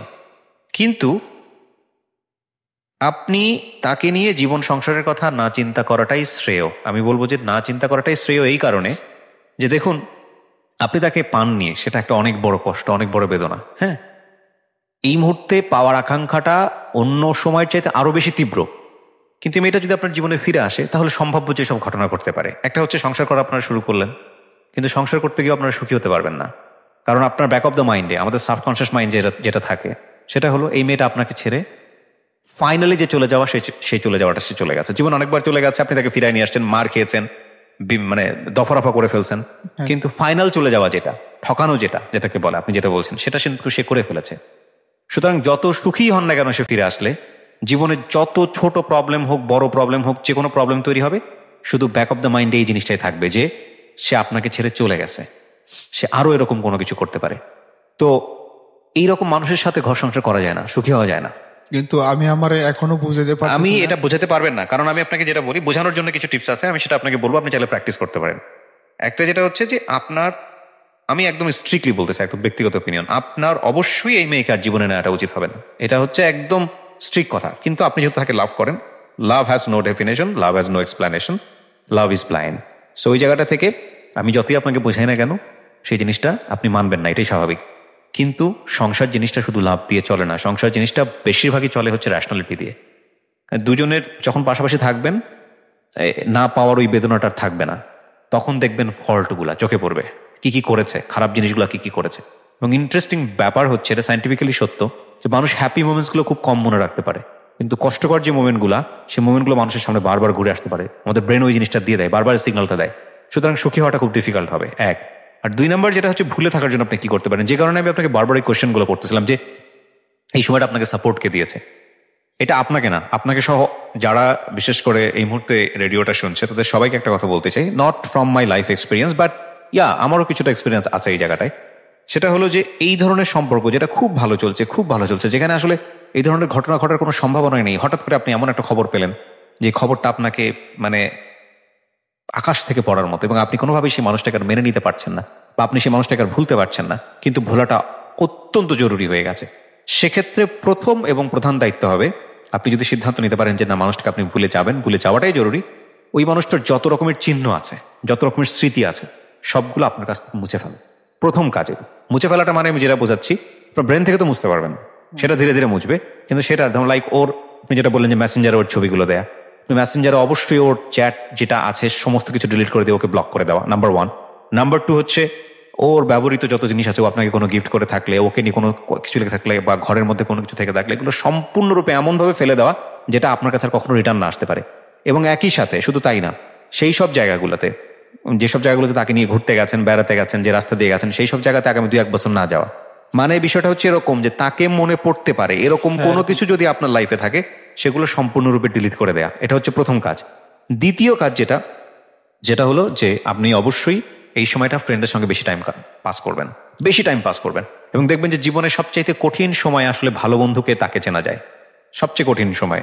এবং এই সময় দেখবেন যে কেউ আপনার কথা খুব মনোযোগ দিয়ে শুনবে, কেউ হয়তো বিরক্ত হবে। হ্যাঁ, তো এটা ফাইন্ড আউট করবেন, এখন একটা কষ্টের ব্যাপার আছে।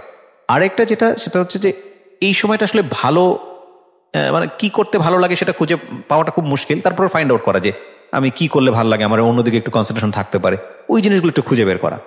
ভুলেও কখনো ড্রাগসের কাছে যাবেন না, এটা একটা ভুল সিদ্ধান্ত। খুব সচেতন। ইভেন একটা সিগারেটও কখনো টান দিবেন না। আজকে 2টা মাস হয়েছে, ঠিক আছে, আমি শুধু এরকম কোনো কিছুর মাঝে যাইনি যে আমার বিশ্বাস, আমার মনের মধ্যে এতটুকু বিশ্বাস কাজ করে যে ও কোনো একদিন আমার কাছে ফিরে আসবো বা এরকমই থাকবো, এরকম আমি বুঝতে পারছি। এটা আর একটু হয়তো সময় লাগবে, এবং সেও যদি ফিরে আসে তার জায়গা থেকে একটা বিশাল ভুল হবে, এটা একটা এবং উচিত না। আমি আপনাকে আরেকটা জিনিস বলি, এই যে কষ্টটা আছে না, এটা সময়ের সাথে সাথে হিল হয়ে যাবে, এটা কমে যাবে। এবং এই সময় আরেকটা বড় ভুল হয়, সেই ভুলটা হচ্ছে এই সময়টাতে আমরা ওই যাকে পাই খড়কুটার মতো তাকে জড়িয়ে ধরার চেষ্টা করি, মানে তাকে জীবনে নেওয়ার চেষ্টা করি, এবং সে যদি অপোজিট জেন্ডারের হয়, লাইক আপনি ছেলে, সে যদি মেয়ে হয়, তাহলে তার উপর অনেক সময় মেন্টালি ডিপেন্ডেন্ট হয়ে যায় এবং ওকে ভালোবেসে ফেলি। এটা কিন্তু লাভ না, এটা হচ্ছে একটা ডিপেন্ডেন্সি। সুতরাং এই সময়টাতে যতক্ষণ পর্যন্ত আপনি এটা কাটিয়ে উঠতে না পারবেন, ততক্ষণ পর্যন্ত আপনার পরবর্তী সম্পর্কে যাওয়াটা উচিত হবে না।